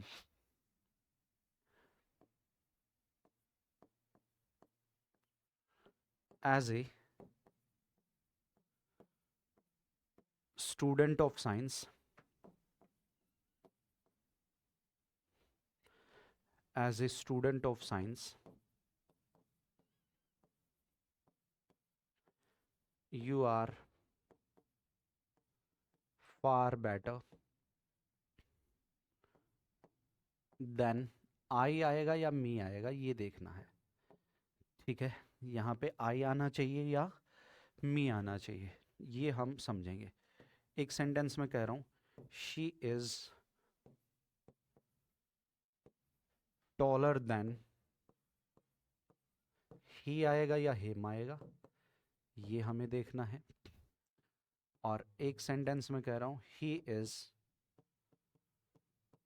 वाइजर देन, शी आएगा या फिर हर आएगा, ये हमें देखना है। एक सेंटेंस है, he is as wise as, we आएगा या अस आएगा, ये हमें देखना है। और एक सेंटेंस है, father trust you more than, I आएगा या मी आएगा, ये देखना है। देखो भाई ये कुछ डिफरेंट 5 सेंटेंसेस आपके सामने हैं। अब इस कॉन्सेप्ट को थोड़ा ध्यान से समझना। पहले तो केस कॉन्सेप्ट क्या है, पहले तो वो जानेंगे। देखो दोस्त, सबसे पहले तो मैं आपको बता दूं कि इन पांचों सेंटेंसेस में कंपैरिजन दो के बीच में चला हुआ है। ठीक है, आप कहोगे कैसे? एक पर्सन कौन है, यू, और इस यू का कंपैरिजन आई आएगा या मी आएगा ये देखना है, लेकिन यू का कंपैरिजन इन दोनों में से किसी एक से है ना, तो यानी कि कंपैरिजन कितनों में हो गया, दो में। शी का कंपैरिजन ही या हिम आएगा, कोई एक आएगा, तो कंपैरिजन कितनों में हो गया, दो में। यहाँ पे ही का कंपैरिजन किससे है, यहाँ पे शी या हर में से क्या आएगा ये देखना है, दो में कंपैरिजन है। ही को उतना ही वाइज बता रखा है जितना वी आस है, कोई एक आएगा, दो में कंपैरिजन है। और यहाँ पे भी कंपैरिजन बेशक दो में है। ध्यान देना, जब कंपैरिजन दो में होता है ना, तो एक कंजंक्शन ऑफ कंपैरिजन जो होती है वो देन होती है, या फिर एज होती है। ये दोनों की दोनों कंजंक्शन है, ठीक है। पूरी इंग्लिश में जब कंपैरिजन दो के बीच में हो ना, तो ज्यादातर तो देन आती है। सुना होगा ना, Mohan is wiser than Sohan, than का यूज करते हैं। और एक कंजंक्शन कौन आती है, एज आती है। सिर्फ इन दो कंजंक्शन की मदद से ही आप पूरी इंग्लिश में दो के बीच में कंपैरिजन बता सकते हो, पहली बात है, ठीक है। किससे बताओगे कंपैरिजन, देन या तो एज से। अब कॉन्सेप्ट कहता है कि देन या एज के बाद में, ठीक है, मान लो एक प्रोनाउन दे रखा है, सब्जेक्टिव केस का प्रोनाउन है या फिर ऑब्जेक्टिव केस का, कोई एक ही प्रोनाउन होगा, या तो सब्जेक्टिव केस का होगा या तो ऑब्जेक्टिव केस का प्रोनाउन दे रखा है। अब हमें देखना यह है कि जो प्रोनाउन दे रखा है ना, वो सब्जेक्टिव केस का आएगा या ऑब्जेक्टिव केस का आएगा, ये हमें देखना है, ठीक है।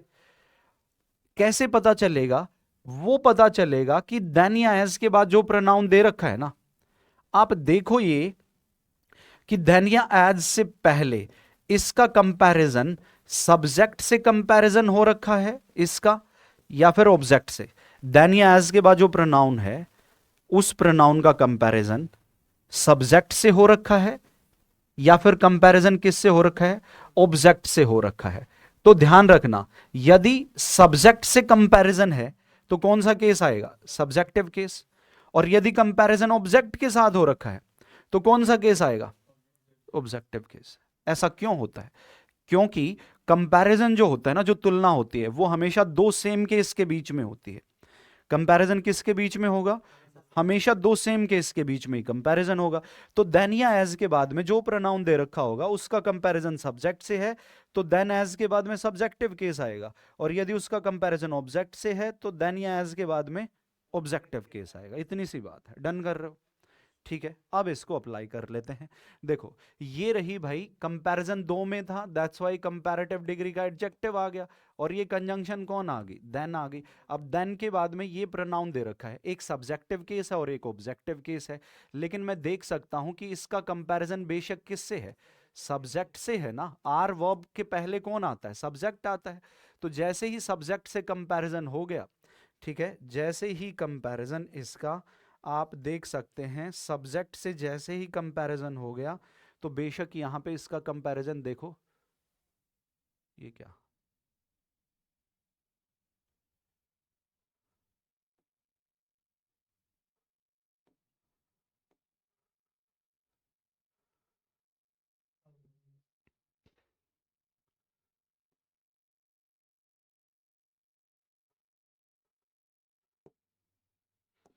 तो कंपैरिजन बेशक किससे है, सब्जेक्ट से है ना।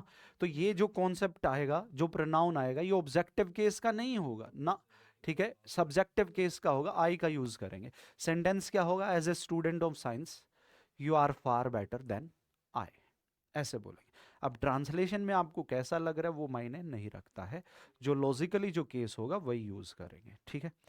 उसी तरीके से देखो अगले सेंटेंस में, यहां पे टॉलर नाम का ये वर्ड कंपैरेटिव डिग्री का एडजेक्टिव हो गया, देन क्या बन गया, कंजंक्शन। अब कंजंक्शन के बाद जो प्रोनाउन है, इसका कंपैरिजन आप देख सकते हो, इस नाम की वर्ब से पहले ये क्या मिला हुआ है, सब्जेक्ट मिला हुआ है। तो कंपैरिजन सब्जेक्ट से हो रखा है, तो जब सब्जेक्ट से कंपैरिजन है तो ये ऑब्जेक्टिव केस का प्रोनाउन ये यूज नहीं करेंगे। सेंटेंस क्या होगा, she is taller than he, she is taller than he, ऐसे बोलेंगे।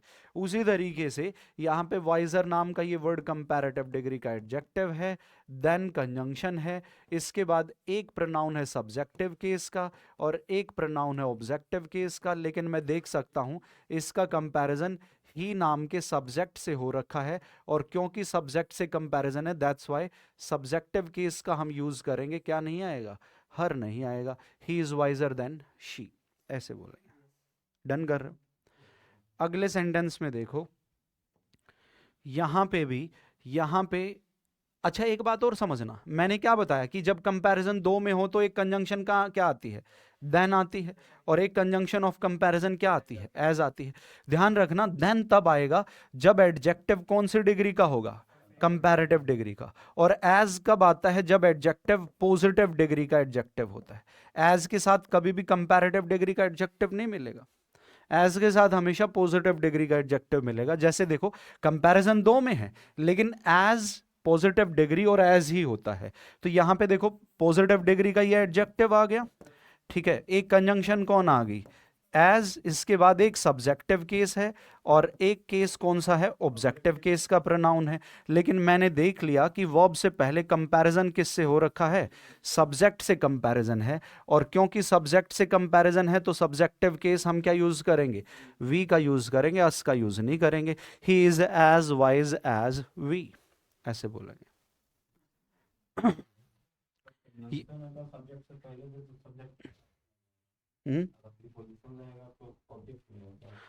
प्रेपोजिशन के बाद तो ऑब्जेक्टिव केस आता है, और कंजंक्शन ये केस दो का है, एक देन का और एक एज का, इन्हीं के बाद का केस है ये, ठीक है। लेकिन ये नहीं है कि कंजंक्शन आ गई तो उसके बाद सब्जेक्टिव केस ही आएगा। हम ये देखेंगे कि उस प्रोनाउन का जो देन या एज के बाद दे रखा है उसका कंपैरिजन किससे है, सब्जेक्ट से है या ऑब्जेक्ट से है। जैसे इसमें देखो ना, यहां पे ये मोर नाम का वर्ड कंपैरेटिव डिग्री का एडजेक्टिव हो गया, देन क्या हो गई, कंजंक्शन हो गई। इसके बाद ये सब्जेक्टिव केस का प्रोनाउन और मी कौन से केस का प्रोनाउन, ऑब्जेक्टिव केस का प्रोनाउन है। लेकिन मैं देख रहा हूं कि यहां पे जो ये प्रोनाउन है ना, इसका कंपैरिजन किससे हो रखा है, यू से हो रखा है। अब मुझे यू को देखना है तो ट्रस्ट नाम का वर्ड क्या है, वर्ब, वर्ब से पहले फादर क्या हो गया, सब्जेक्ट, और यू नाम का वर्ड क्या बन गया, ऑब्जेक्ट बन गया। तो यानी कि अब कंपैरिजन किससे हो गया, ऑब्जेक्ट से हो गया ना। तो जब कंपैरिजन ऑब्जेक्ट से है तो ऑब्जेक्टिव केस आएगा। अब कौन नहीं आएगा, आई नहीं आएगा, अब ये मी आएगा, मी का यूज करेंगे, सेंटेंस आपका ओके हो गया। तो कॉन्सेप्ट अल्टीमेटली बना, देन या एज के बाद में जो भी प्रोनाउन दे रखा है उसका कंपैरिजन हमें देखना होता है कि कंपैरिजन सब्जेक्ट से है या ऑब्जेक्ट से है। उसी के अकॉर्डिंग हम प्रोनाउन यूज करते हैं देन या एज के बाद में जो भी गिवन हो। बताएं, कोई भी दिक्कत परेशानी, डन, ठीक है। तो कॉन्सेप्ट बन गया।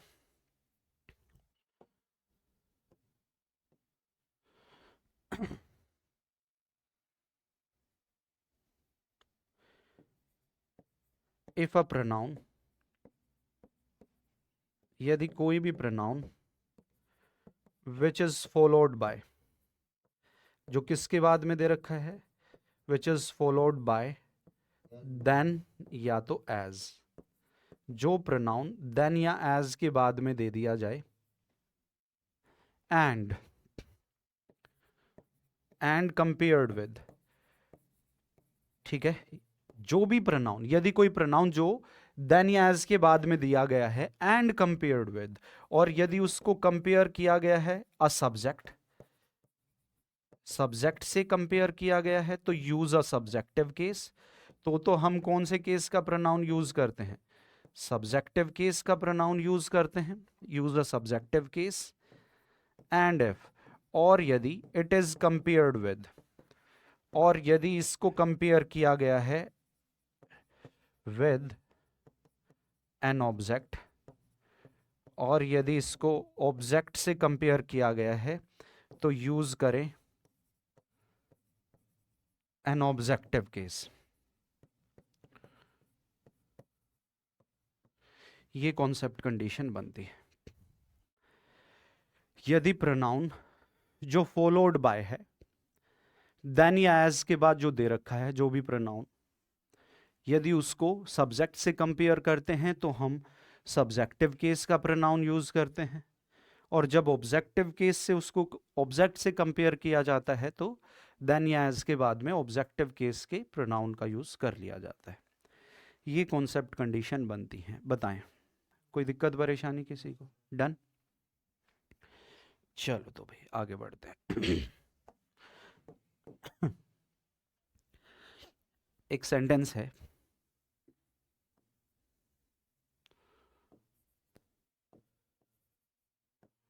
अगला केस आ गया, father objected to me selling the house। एक सेंटेंस,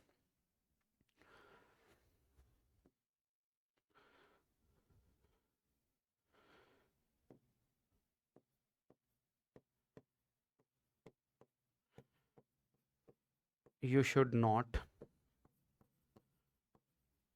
copy them स्पीकिंग, फिर the parents did not allow, अगले उसमें लिखते हैं the parents did not allow Mohan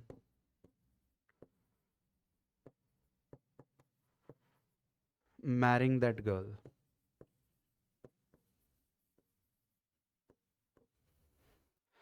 एक सेंटेंस ये है और एक सेंटेंस में कह रहा हूं आई बीइंग ए न्यू कमर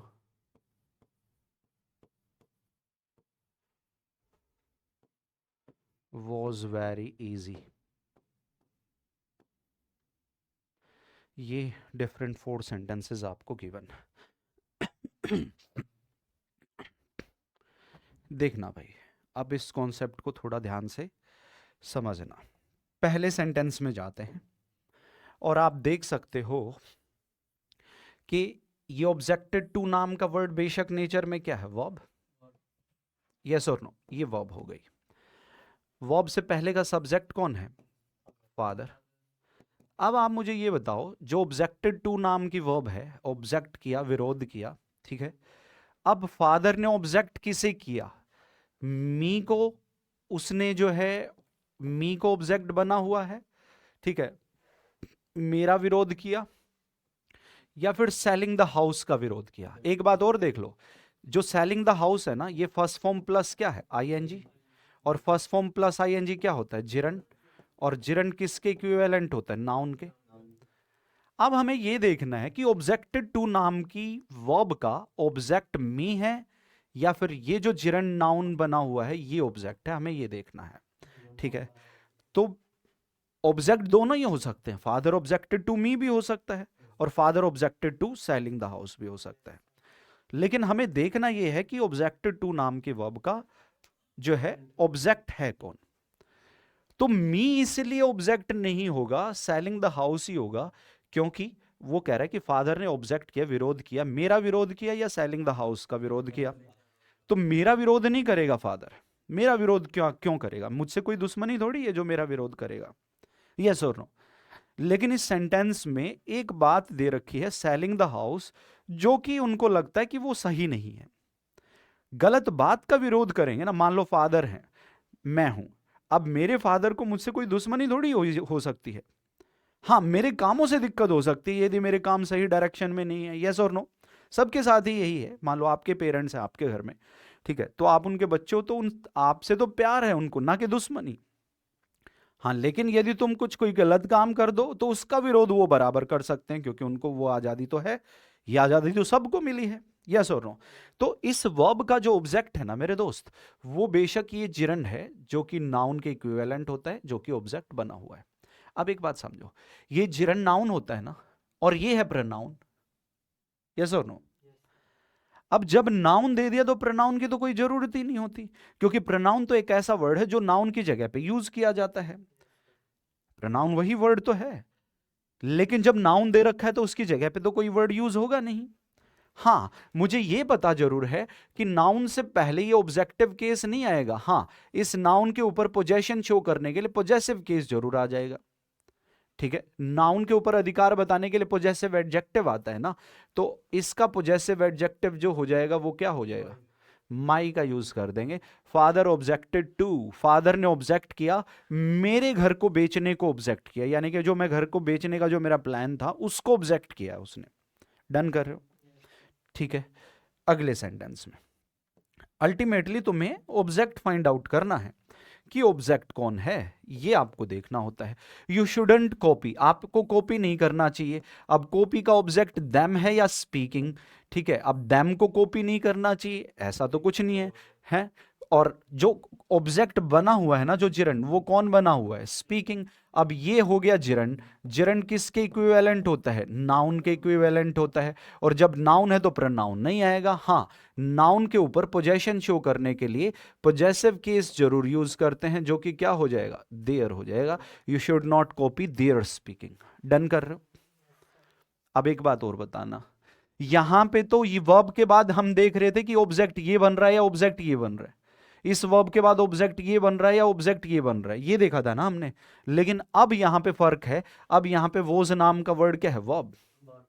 अब वर्ब से पहले हमें सब्जेक्ट देखना है, और हमें यह देखना है कि सब्जेक्ट जो है आई सब्जेक्ट है या बीइंग ए न्यूकमर।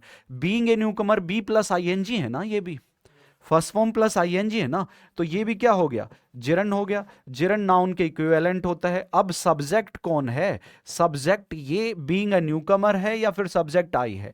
ठीक है, अब काफी आसान था, मैं काफी आसान था या फिर न्यूकमर होना काफी आसान था? तो न्यूकमर होना, बेशक ये सब्जेक्ट बनेगा, ये नाउन हो गया, तो नाउन से पहले प्रोनाउन नहीं आएगा। हाँ, नाउन के ऊपर पोजेशन शो करने के लिए एक पोजेसिव एडजेक्टिव माई जरूर आ जाएगा। वो कहना क्या चाह रहा है? माई बीइंग अ न्यूकमर, मेरा न्यूकमर होना काफी आसान था। मेरा न्यूकमर होना यानी कि जैसे मान लो मैं किसी प्रोफेशन में गया, ठीक है, और जब मैं नया नया मतलब जैसे मैं पढ़ाने लगा था, तो मेरा न्यूकमर होना उस पर्टिकुलर फील्ड में वो काफी आसान था। ठीक है, जन्म की बात नहीं हो रखी कि मेरा जन्म के बारे में, नहीं, वहां पे आई बीइंग अ न्यूकमर नहीं हम कहेंगे, हम न्यूकमर होने की बात कर रहे हैं, किसी पर्टिकुलर फील्ड में किसी प्रोफेशन व्यवसाय की बात यहां पे चल रही होती है। ठीक है, और उस प्रोफेशन में मेरा न्यूकमर होना काफी इजी था, ऐसा वो सेंटेंस में कहना चाह रहा है। बताएं, डन कर रहे हो इस बात को? तो सेंटेंस क्या होगा? My being a newcomer was very easy. Done. फिर देखो अगले सेंटेंस में, अब यहां पे जाते हैं, the parents did not allow. अब ये डिड नाम का वर्ड क्या हो गया? Helping verb. अलाउ क्या हो गया? Main verb. ठीक है, और पेरेंट्स नाम का वर्ड जो है ये बेशक क्या हो गया? सब्जेक्ट हो गया। अब पेरेंट्स ने अलाउ नहीं किया, मोहन को अलाउ नहीं किया या मैरिंग दैट गर्ल को अलाउ नहीं किया, उस लड़की से शादी करने से अलाउ नहीं किया या मोहन को अलाउ नहीं किया। अब मोहन को अलाउ नहीं करेंगे, अब ऐसा तो पेरेंट्स नहीं कहेंगे कि कभी शादी ही नहीं करनी है। ठीक है, किसी पर्टिकुलर लड़की की बात यहां पे चल रही है, मैरिंग दैट गर्ल। ठीक है, तो इस वर्ब का जो ऑब्जेक्ट है ना, वो ऑब्जेक्ट बेशक कौन है? ये मैरिंग दैट गर्ल। ये जो जिरन है, जिरन नाउन के इक्विवेलेंट होता है। और जब देखो, जब ये नाउन है तो ये नाउन तो आएगा ही नहीं, दो नाउन तो आते ही नहीं। हाँ, नाउन के ऊपर पोजेशन शो करने के लिए पोजेसिव एडजेक्टिव आ जाएगा, और लिविंग नाउन है ना ये मोहन, तो लिविंग नाउन के साथ जब पोजेशन शो करना हो तो सिर्फ क्या यूज कर देते हैं? अपोस्ट्रोफेस का यूज कर देते हैं। तो parents did not allow Mohan's marrying that girl.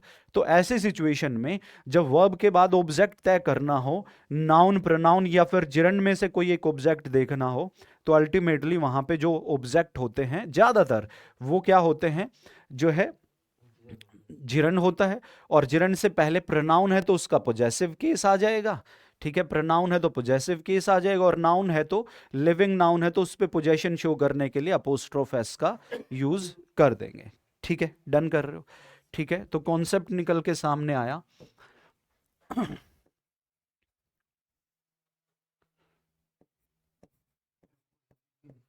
Use a possessive case. Possessive case का यूज करते हैं बिफोर अ जिरन। एक जो जिरन होता है उससे पहले पोजेसिव केस का यूज किया जाता है, और जिरन बोलते हैं किसको? फर्स्ट फॉर्म प्लस आईएनजी को, इसको जिरन बोला जाता है। ठीक है, लेकिन एक सेंटेंस मान लो ये मैं कह रहा हूं, बट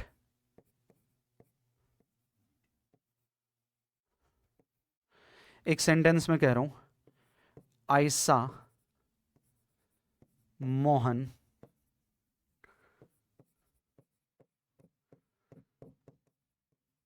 क्रॉसिंग द रोड। इसमें बताओ, आई सा मोहन क्रॉसिंग द रोड,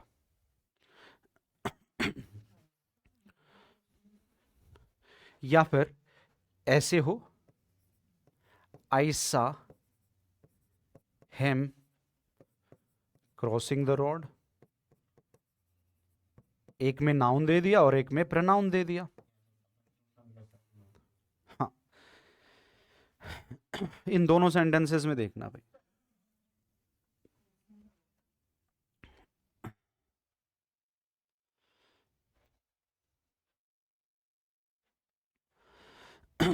देखो दोस्त, इस सेंटेंस में यदि हम चेक करें तो बेशक यहां पे सी की सेकंड फॉर्म क्या है, सा।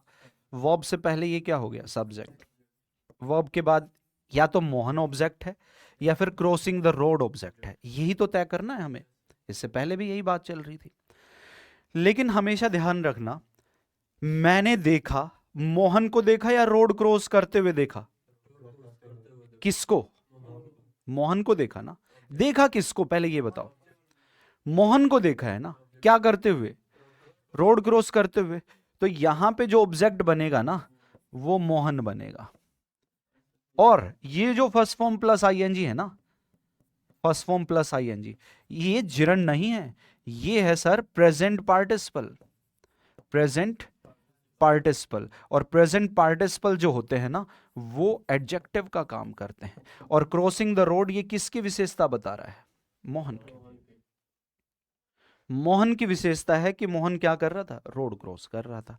तो ये सेंटेंस सही है। तो फर्क समझ लेना आप, फर्क देख लेना कि वो वहां पे जिरंड बनेगा, फर्स्ट फॉर्म आईएनजी जिरंड बना हुआ है या फिर प्रेजेंट पार्टिसिपल बना हुआ है। तो जब प्रेजेंट पार्टिसिपल बना हुआ है तो एडजेक्टिव थोड़ी ऑब्जेक्ट बनता है। वर्ब के बाद ये तो एडजेक्टिव हो गया। एडजेक्टिव कहां ऑब्जेक्ट बनता है? ऑब्जेक्ट बनने की एबिलिटी तो नाउन या प्रोनाउन को मिली है। यस और नो?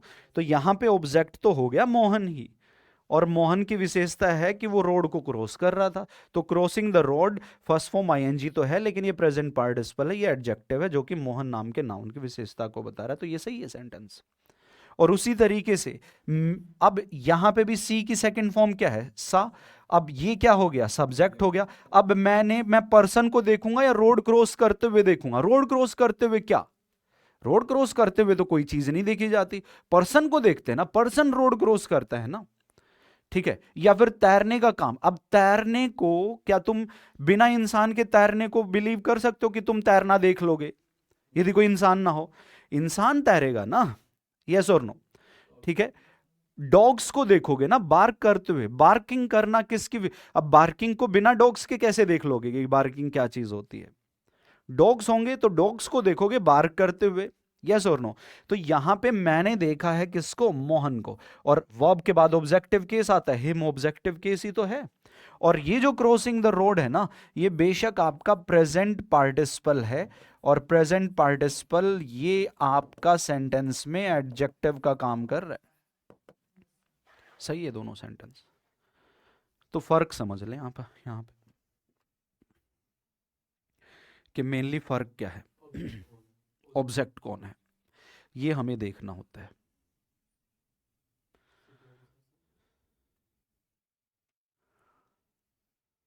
डन कर रहे हो भाई? हाँ, चलो आगे बढ़ते हैं।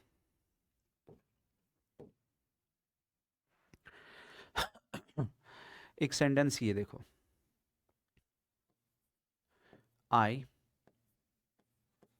यू एंड ही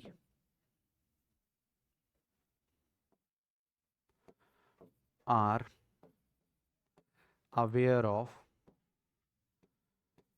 आर या फिर योर, ये बताना है, activities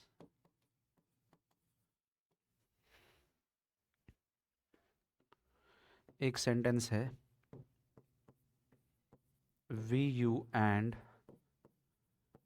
they have done the job well. We, you and they have done the job well. एक सेंटेंस है, we, you and they are sorry for our misconduct.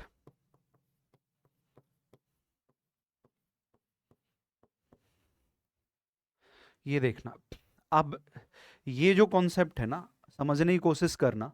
Pronoun का ये वो केस है जिसमें एक से ज्यादा प्रोनाउन किसी सेंटेंस में दे दिए जाते हैं, 2 या 3, ठीक है।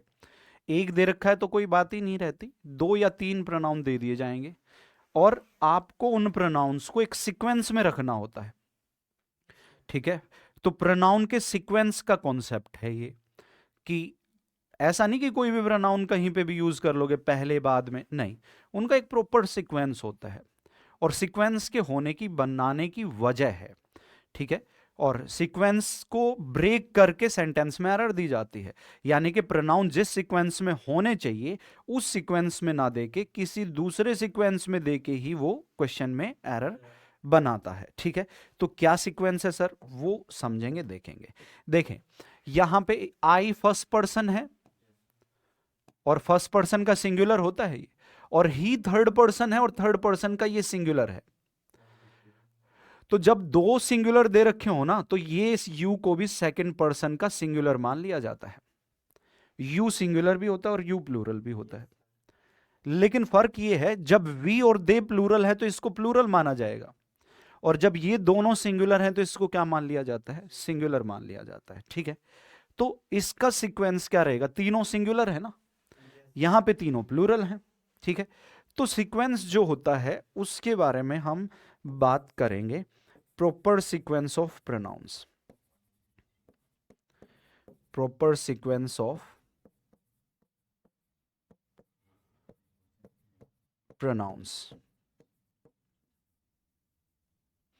देखें क्या कहता है प्रॉपर सीक्वेंस प्रोनाउन का, पहला पॉइंट है वो देखो, इफ ऑल द प्रोनाउंस, जब सारे के सारे प्रोनाउंस जो हैं आर सिंगुलर, एक वचन हो, सिंगुलर हो, एंड इन, और हो पॉजिटिव सेंस, सकारात्मक सेंस दे रखी है, कोई अच्छा काम, अच्छी एक्टिविटी वहां पे जो है गिवन की गई है, जब सभी प्रोनाउन क्या हो, सिंगुलर हो और पॉजिटिव सेंस में हो, तो एक जो सीक्वेंस बनता है वो 2 3 1 का सीक्वेंस बना करता है, 2 3 1, ठीक है। पहले सेकंड पर्सन आएगा, फिर थर्ड पर्सन आएगा और फिर फर्स्ट पर्सन आएगा, ऐसा रहता है। और ये सीक्वेंस भी समझ लें, इंग्लिश में एक वर्ड है बेनिवोलेंस, ठीक है, हिंदी में जिसको बोलते हैं परोपकार।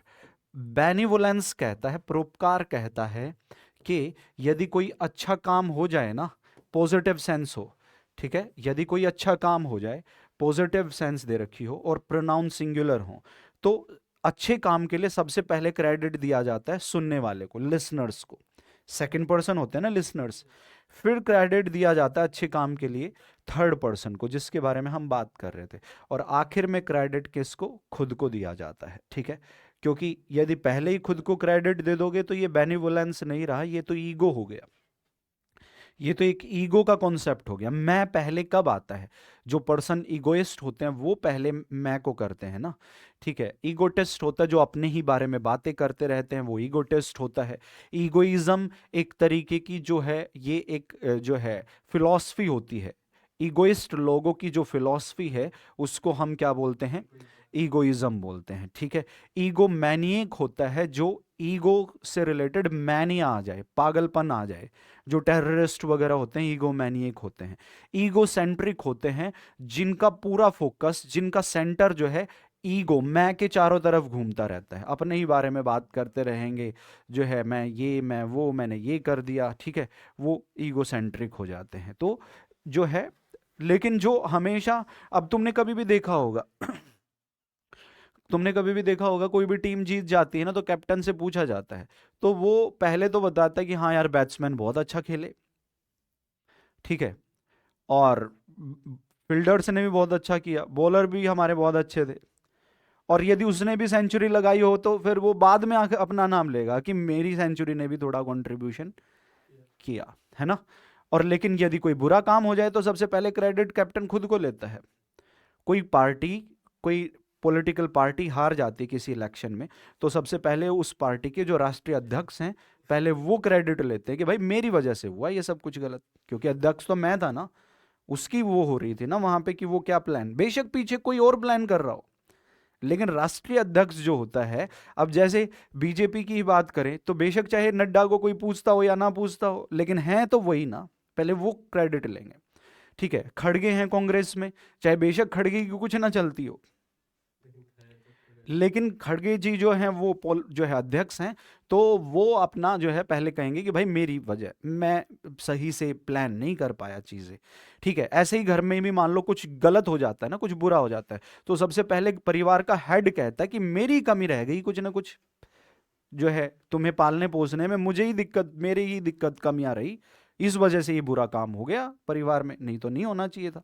तो ऐसा होता है कि जब कोई अच्छी चीज होती है तो कहा जाता है परिवार में भी कि हाँ यार तुमने बहुत मेहनत की, तुम्हारी वजह से ही हुआ है ये।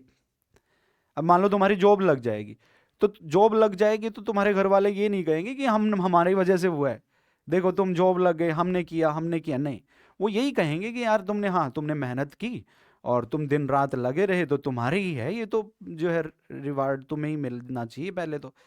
ठीक है, और फिर यदि कोई तुमसे पूछने लग जाए तो फिर तुम ये बोलोगे कि यार मैं तो ठीक है, मैं पढ़ा हूं, लेकिन ज्यादा क्रेडिट पेरेंट्स को जाता है, उन्होंने छोड़ा था हमें तो, या टीचर को जाता है ना, ऐसे ही बोलता है कोई भी हुआ। वो ये तुम्हारा जो जिसका सिलेक्शन होता है वो ये क्लेम नहीं करता कि यार जो है पेरेंट्स भी खत्म लोग थे और टीचर भी खत्म थे और मैं ही था जो था। हाँ हाँ, ये होता है, ये समाज ऐसे ही चलता है। परोपकार यही कहता है कि अच्छे काम में आप खुद बाद में आते हो और बुरे काम में सबसे पहले आपको आना पड़ता है। हाँ, नहीं हुआ तो मैं ही जिम्मेदार, और कोई कैसे हो जाएगा यदि नहीं हुआ तो, और हो गया तो फिर घर वाले, जो है टीचर, माहौल, है ना। तो ये होता है। तो यहां पे यदि हम बात करें तो तीनों पर्सन क्या हैं, सिंगुलर हैं और पॉजिटिव सेंस में अवेयर हैं वो अपने कामों में। ठीक है, तो जो सीक्वेंस रहेगा सर बेशक क्या रहेगा, 2 3 1 का सीक्वेंस रहेगा ना, तो सेंटेंस में जो बनेगा वो क्या, you he and I, you he and I R aware of. अब यहां पे पोजेसिव एडजेक्टिव आर आएगा या योर आएगा, ये भी देखना है। तो देखो जब पॉजेसिव एडजेक्टिव देखते हैं ना तो सीक्वेंस नहीं देखा जाता कि पहले सेकंड पर्सन है, फिर थर्ड पर्सन है, फिर आखिर में फर्स्ट पर्सन है ना। पॉजेसिव एडजेक्टिव के लिए सीक्वेंस क्या यूज किया वो मायने नहीं रखता, इसके लिए मायने रखता है कि ये देखो कि जब ये प्रोनाउन बने होंगे, ओरिजिन में आए होंगे, तो सबसे पहले कौन आया होगा इनमें से, फर्स्ट पर्सन, पहले स्पीकर आता है ना, बाद में लिसनर्स आते हैं, फिर जिनके बारे में बात करते हैं वो आते हैं। तो सबसे पहले स्पीकर कौन रहा होगा, फर्स्ट पर्सन, यहां पे ये है। तो आई का पॉजेसिव एडजेक्टिव तो माई होता है, अकेला आई होता तब भी मैं माई यूज कर लेता, लेकिन अब तो आई का प्लूरल है ना, और आई का प्लूरल होता है वी, तो वी का पॉजेसिव एडजेक्टिव क्या हो जाएगा, आवर हो जाएगा, योर नहीं होगा। हाँ, यदि आई ना होता, यू एंड ही होता, तो मान लो फिर सबसे पहले सेकंड पर्सन और थर्ड पर्सन में से कौन बना होगा, सेकंड पर्सन बना होगा, तो यू के हिसाब से फिर योर आ जाता, यदि आई ना होता तो। डन कर रहे हो। तो पॉजेसिव एडजेक्टिव के लिए इनका सीक्वेंस मायने नहीं रखता, मायने रखता है कि पहले कौन आया होगा। ठीक है, और उसके अकॉर्डिंग पॉजेसिव एडजेक्टिव यूज किया करते हैं। फिर देखो अब यहां पे बेशक एक जो सीक्वेंस आप लोगों को दे रखा है वो सीक्वेंस है, ये फर्स्ट पर्सन प्लूरल है, सेकंड पर्सन और ये थर्ड पर्सन। और देख लो ये फर्स्ट पर्सन और थर्ड पर्सन प्लूरल है तो सेकंड पर्सन को भी प्लूरल कंसीडर कर लिया जाता है। ठीक है, तो कॉन्सेप्ट क्या बना, if all the pronounce, if all the pronouns are plural, जब सभी प्रोनाउंस क्या हो, प्लूरल हो, तो 1 2 3 का सीक्वेंस आता है, क्या 1 2 3। इसमें भी बेनिवोलेंस बराबर है क्योंकि वी प्लूरल हो गया। अब वी में मान लो मैं खुद को तो इग्नोर कर सकता हूं, मैं खुद को तो इग्नोर कर भी दूं, ठीक है, लेकिन मान लो वी में हम है तो मैं आपको इग्नोर नहीं कर सकता ना, और बोल यदि मैं रहा हूं, सोचो। ठीक है, तो फर्स्ट पर्सन पहले रखते हैं, दैट्स वाई ये सेंटेंस जो है आपका सही है, कोई दिक्कत नहीं है इस सेंटेंस में। और फिर देखो यहां पे ये फर्स्ट पर्सन है, ये आपका थर्ड पर्सन है, और जब ये दोनों प्लूरल हैं तो ये सेकंड पर्सन भी क्या मान लिया जाता है, प्लूरल मान लिया जाता है। तो तीसरा केस क्या बना, इन केस ऑफ अपोलजी, जब अपोलजी वगैरह दे रखी हो, अपोलजी का मतलब होता है कोई माफी वगैरह मांग रखी है, और अपोलजी है क्षमा वगैरह मांग रखी है, और रिग्रेट एक्सप्रेशन, कैसा एक्सप्रेशन है, रिग्रेट एक्सप्रेशन, यानी कि कुछ खेद दुख वगैरह, हाँ आत्मग्लानि, ठीक है, ये केस है। तो ऐसे सिचुएशन में जो सीक्वेंस रहेगा वो भी क्या रहेगा, 1 2 3 ही रहेगा। और बड़ी बात तो ये है कि चाहे प्रोनाउन सिंगुलर हो या फिर प्रोनाउन कैसे हो, प्लूरल हो, वो मायने नहीं रखता, प्रोनाउन मायने नहीं रखते कि चाहे सिंगुलर प्रोनाउन है चाहे प्रोनाउन कैसे हैं, प्लूरल है, ठीक है। 2 3 1 सिर्फ जब प्रोनाउन पॉजिटिव सेंस में होंगे और सिंगुलर होंगे और पॉजिटिव सेंस में होंगे, तब सिर्फ 2 3 1 रहेगा, नहीं तो सब में 1 2 3 रहेगा। हाँ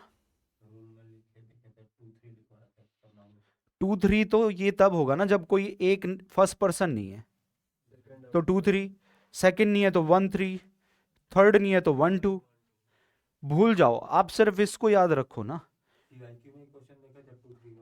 हाँ तो 2 3 वो इसलिए दे रखा था उन्होंने एक्सप्लेनेशन में, क्योंकि फर्स्ट पर्सन रहा ही नहीं होगा उस सेंटेंस में। आप ये याद रखो, ये तीनों याद रखो, फिर मान लो दो प्रोनाउन दे रखे हैं, तो इसमें भी मान लो 2 3 1 में सेकंड पर्सन है ही नहीं तो 3 1 हो जाएगा, थर्ड पर्सन नहीं है तो 2 1 हो जाएगा, फर्स्ट पर्सन नहीं है तो क्या हो जाएगा, 2 3 हो जाएगा, रहेगा यही। लेकिन तीनों हैं तो ये है, और इनमें से कोई भी एक नहीं दे रखा है तो उसको हटा दो, जो नहीं है जिसके हटाने से बाकी जो बच गया वो सीक्वेंस है ना। तो इसको बस आप ये समझ लो, आपने ये याद रखना है। वो जो 2 3 आप कह रहे थे ना, वो तब हुआ है जब एक फर्स्ट पर्सन दिया ही नहीं था उसमें सेंटेंस में।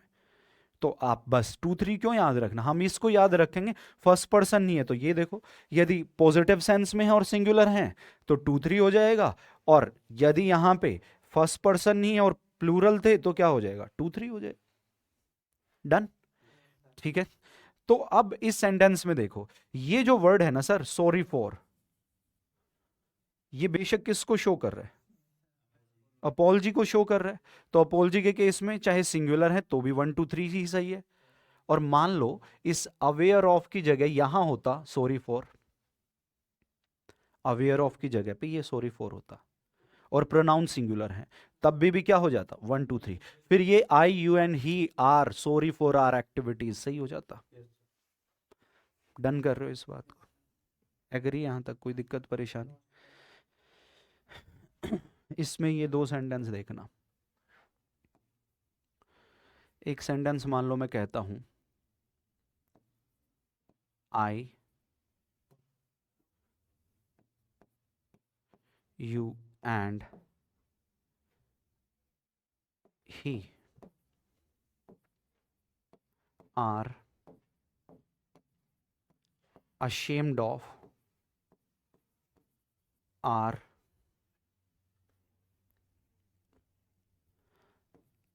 activities, एक सेंटेंस ये, और एक सेंटेंस है we you and they have committed a sin, crime, mischief या तो ब्लंडर। ये देखो, ये दो अलग अलग sentences, we you and they have committed a sin, crime, mischief या तो ब्लंडर। सिन होता है पाप, क्राइम अपराध, मिसचीफ शरारत, नोटोरियस एक्ट जिसको बोलते, ब्लंडर होता है कोई बिग मिस्टेक, बड़ी गलती कोई। हाँ ठीक है। अब ये देखो दोनों सेंटेंसेस में, पहला सेंटेंस में ये फर्स्ट पर्सन है, ये थर्ड पर्सन है, ये दोनों सिंगुलर हैं तो ये सेकंड पर्सन भी सिंगुलर हो गया, ठीक है। और इस सेंटेंस में ये जो अशेम्ड ऑफ नाम का वर्ड है ना, ये बेशक रिग्रेट एक्सप्रेशन को बता रहा है, कुछ खेद दुख प्रकट कर रखा है। तो सीक्वेंस क्या रहेगा, 1 2 3 ही रहेगा, क्योंकि जब कुछ गलत हो जाता है तो सबसे पहले जो ब्लेम दिया जाता है वो किसको, खुद को ब्लेम देता है आदमी। ठीक है, कि यानी कि मेरी गलती रही, मेरी कमी रही, जिसकी वजह से ये सब हुआ है। ठीक है, ashamed of, sin, crime, mischief, blunder, sorry for. हाँ, 1 2 3 का चलेगा। हाँ, 2 3 1 कैसे हो गया? मैंने यही तो बताया है अभी कि चाहे प्रोनाउन सिंगुलर हो चाहे प्लूरल हो, अपोलजी और रिग्रेट एक्सप्रेशन के केस में 1 2 3 रहेगा। ठीक है, तो 2 3 1 का एक ही है, जब सिंगुलर हो और पॉजिटिव हो, बस 2 3 1 सिर्फ तब आता है, नहीं तो 1 2 3। अब अगले सेंटेंस में आप देख सकते हो कि ये फर्स्ट पर्सन सिंगुलर है, सॉरी प्लूरल है, थर्ड पर्सन प्लूरल है, तो ये सेकंड पर्सन भी क्या हो गया, प्लूरल हो गया। और ये जो वर्ड है ना, कमिट कर दिया है, सिन, क्राइम, ब्लंडर, मिसचीफ, ये बेशक किसको रिप्रेजेंट करते हैं, रिग्रेट एक्सप्रेशन को बताते हैं। प्लूरल है तब भी, सिंगुलर है तब भी, दोनों ही सेंटेंस सही हैं। एक सेंटेंस आपने ये बताना है,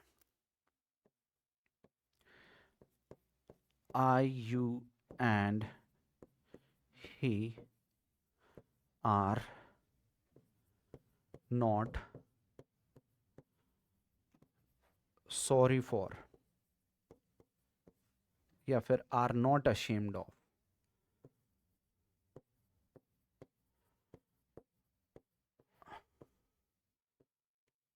our activities। बताना अब।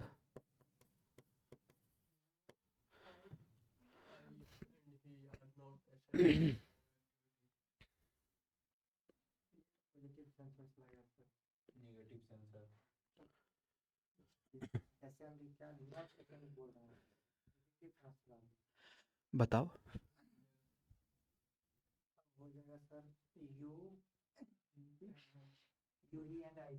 क्यों?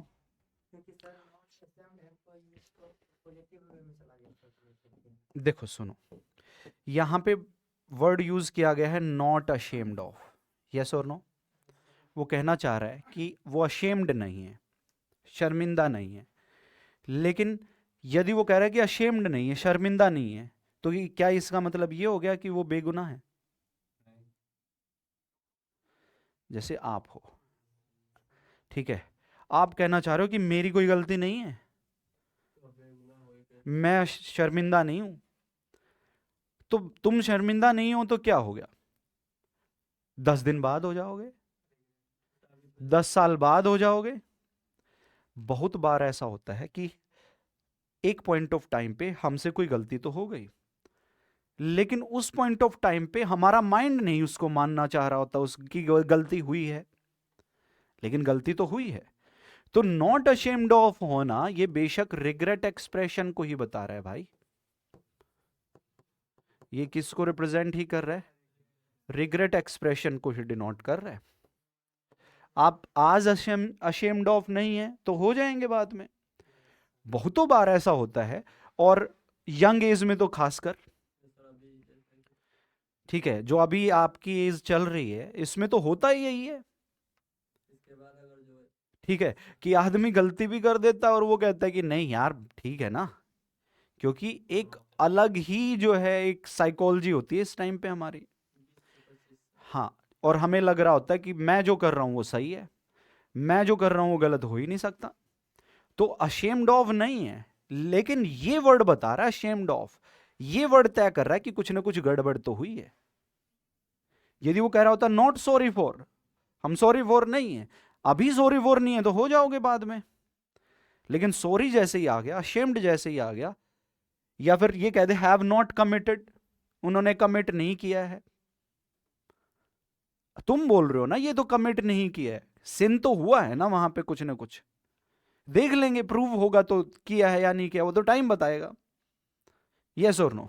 तो ये जो वर्ड होते हैं ये नेगेटिव सेंस को ही बताएंगे, रिग्रेट एक्सप्रेशन को ही बताएंगे, और जो सीक्वेंस रहेगा वो बेशक 1 2 3 का ही रहेगा। ये सेंटेंस बिल्कुल ओके है। सर यहाँ पे जैसे आ गया, अगर क्राइम आ गया सर, हम्म नॉट क्राइम, जैसे कमिटेड नॉट क्राइम आ गया, तो उस केस में तो हम आगे चल के कभी क्रिमिनल थोड़ी ना हो जाएंगे सर। क्राइम के केस में हो सकता है, वो समझ सकते हैं कि उन्होंने क्राइम नहीं किया है, मान लो, ठीक है। अब क्राइम नहीं किया है तो नहीं किया है, तो वो कह रहे हैं कि नहीं किया है। अब किया है या नहीं किया है वो तो प्रूव करने वाली बात हो जाती है। लेकिन ये जो वर्ड है ना, not ashamed of, not sorry for, ये जो वर्ड्स होते हैं ये रिग्रेट को बताते हैं। सर अगर पॉजिटिव वे में नोट लिख दिया, जो पहला सेंटेंस लिखा था 1 2 3 1 का, हाँ, उसमें negative are not aware of, वो अवेयर नहीं है। हम्म, मान लो आप ऐसा ही कहना चाह रहे हो ना, are not aware of, not आ जाए तो इसका मतलब क्या? मान लो वो कहना चाह रहा है कि अवेयर नहीं है, तो अवेयर ना होना ये क्राइम नहीं है। इस दुनिया में 99% लोग अवेयर हैं ही नहीं, लेकिन आज नहीं है तो इसका मतलब, अवेयर नहीं है तो इसका मतलब ये नहीं हो गया ना कि मैंने कोई सिन कर दिया, पाप कर दिया। मैं कल हो जाऊंगा, मैं 10 दिन बाद हो जाऊंगा, 1 साल बाद हो जाऊंगा, लेकिन अवेयर ना होना नॉट इज इक्वल टू कि कमिटेड अ सिन और क्राइम और मिसचीफ ब्लंडर। समझ में आई बात? तो मेरा कहना यही है कि नॉट के आने या ना आने से फर्क नहीं पड़ता, फर्क पड़ता है अवेयर ऑफ है या फिर सॉरी फॉर या अशेम्ड ऑफ है। नॉट वहां पे डिसाइडिंग फैक्टर नहीं होगा, मैं ये बताना चाह रहा हूं। डन? ठीक है, तो ये आपका इस तरीके से हो गया है। एक कॉन्सेप्ट और जान लेते हैं फिर उसके बाद एंड करेंगे।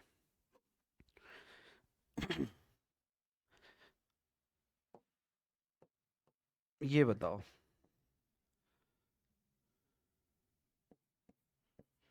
केस बदल रहा है। Your separation is very painful for him.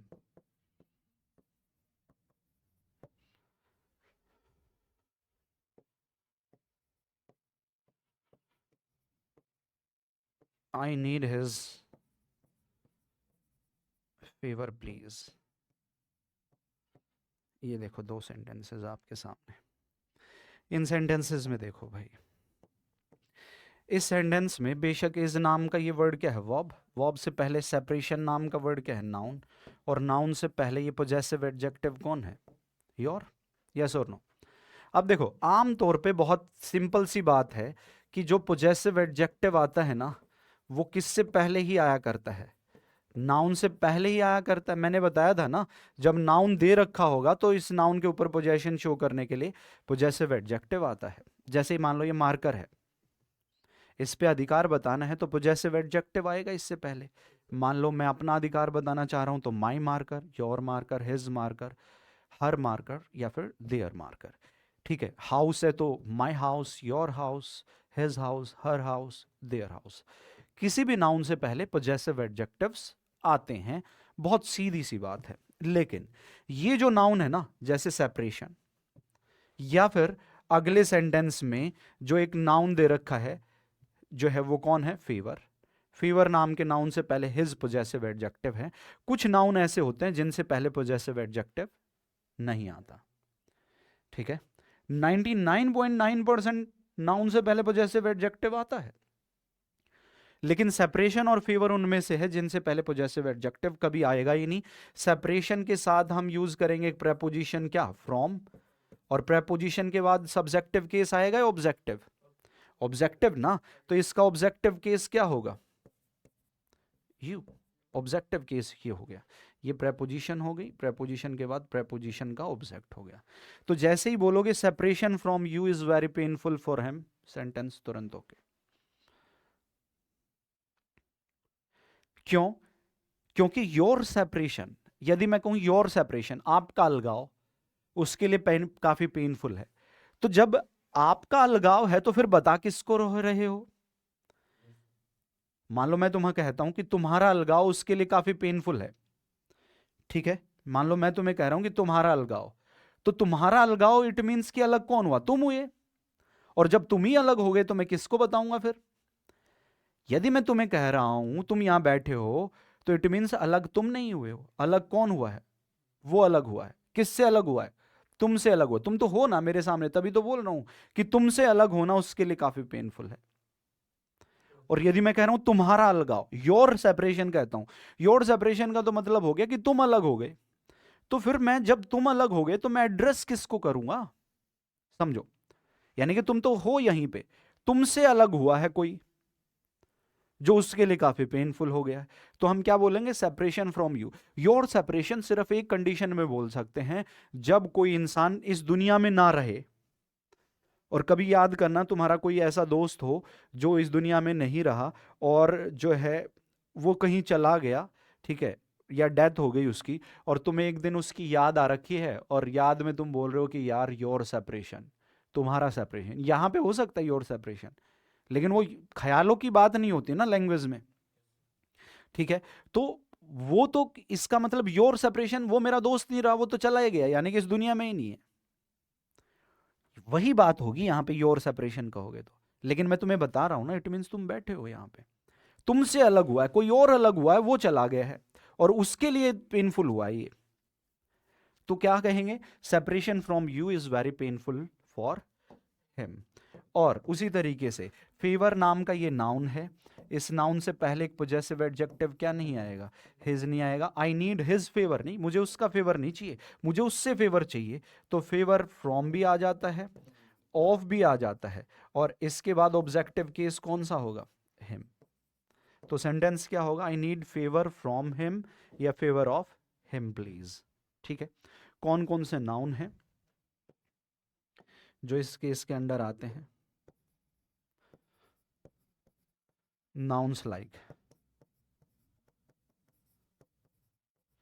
favor, excuse,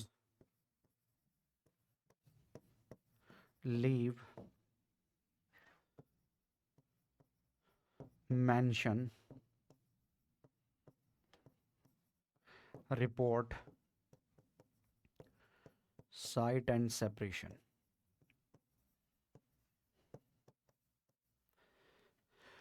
एक वर्ड ये होता है पार्डन। पार्डन सुने होगे ना, पार्डन नाम का ये वर्ड।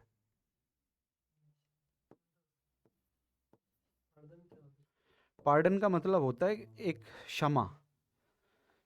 तो योर पार्डन नहीं होता, पार्डन फ्रॉम यू होता है, ठीक है। आपसे माफी मांगी जाए, आपकी माफी नहीं होगी वो, आपसे माफी मांग, पार्डन फ्रॉम यू। अब जैसे रिपोर्ट है, मान लो मैं किसी के यहां काम करता हूं, तो मुझसे कहेगा कि मुझे आपकी रिपोर्ट नहीं चाहिए, मेरी रिपोर्ट का क्या करेगा? मैं ऐसे थोड़ी कि मैं टेस्ट करा के अपनी रिपोर्ट ला के दे दूंगा उसको। वो ये कहेगा मुझे तुमसे रिपोर्ट चाहिए। हाँ, योर रिपोर्ट नहीं, report from you, site from you, separation from you, ठीक है, favour from you, excuse from you, माफी के लिए बोलते हैं। योर एक्सक्यूज नहीं चाहिए होता, excuse from, leave from you, आपसे इजाजत चाहिए। मान रहे हो ना? तो ये नाउन होते हैं जिनसे पहले पॉजेसिव एडजेक्टिव नहीं आता, और कैसे यूज करते हैं वो भी मैंने बता दिया, ठीक है। लेकिन एक सेंटेंस में यूज करते हैं। जैसे एक सेंटेंस मान लो मैं कह रहा हूं not only he but also I am in your favour.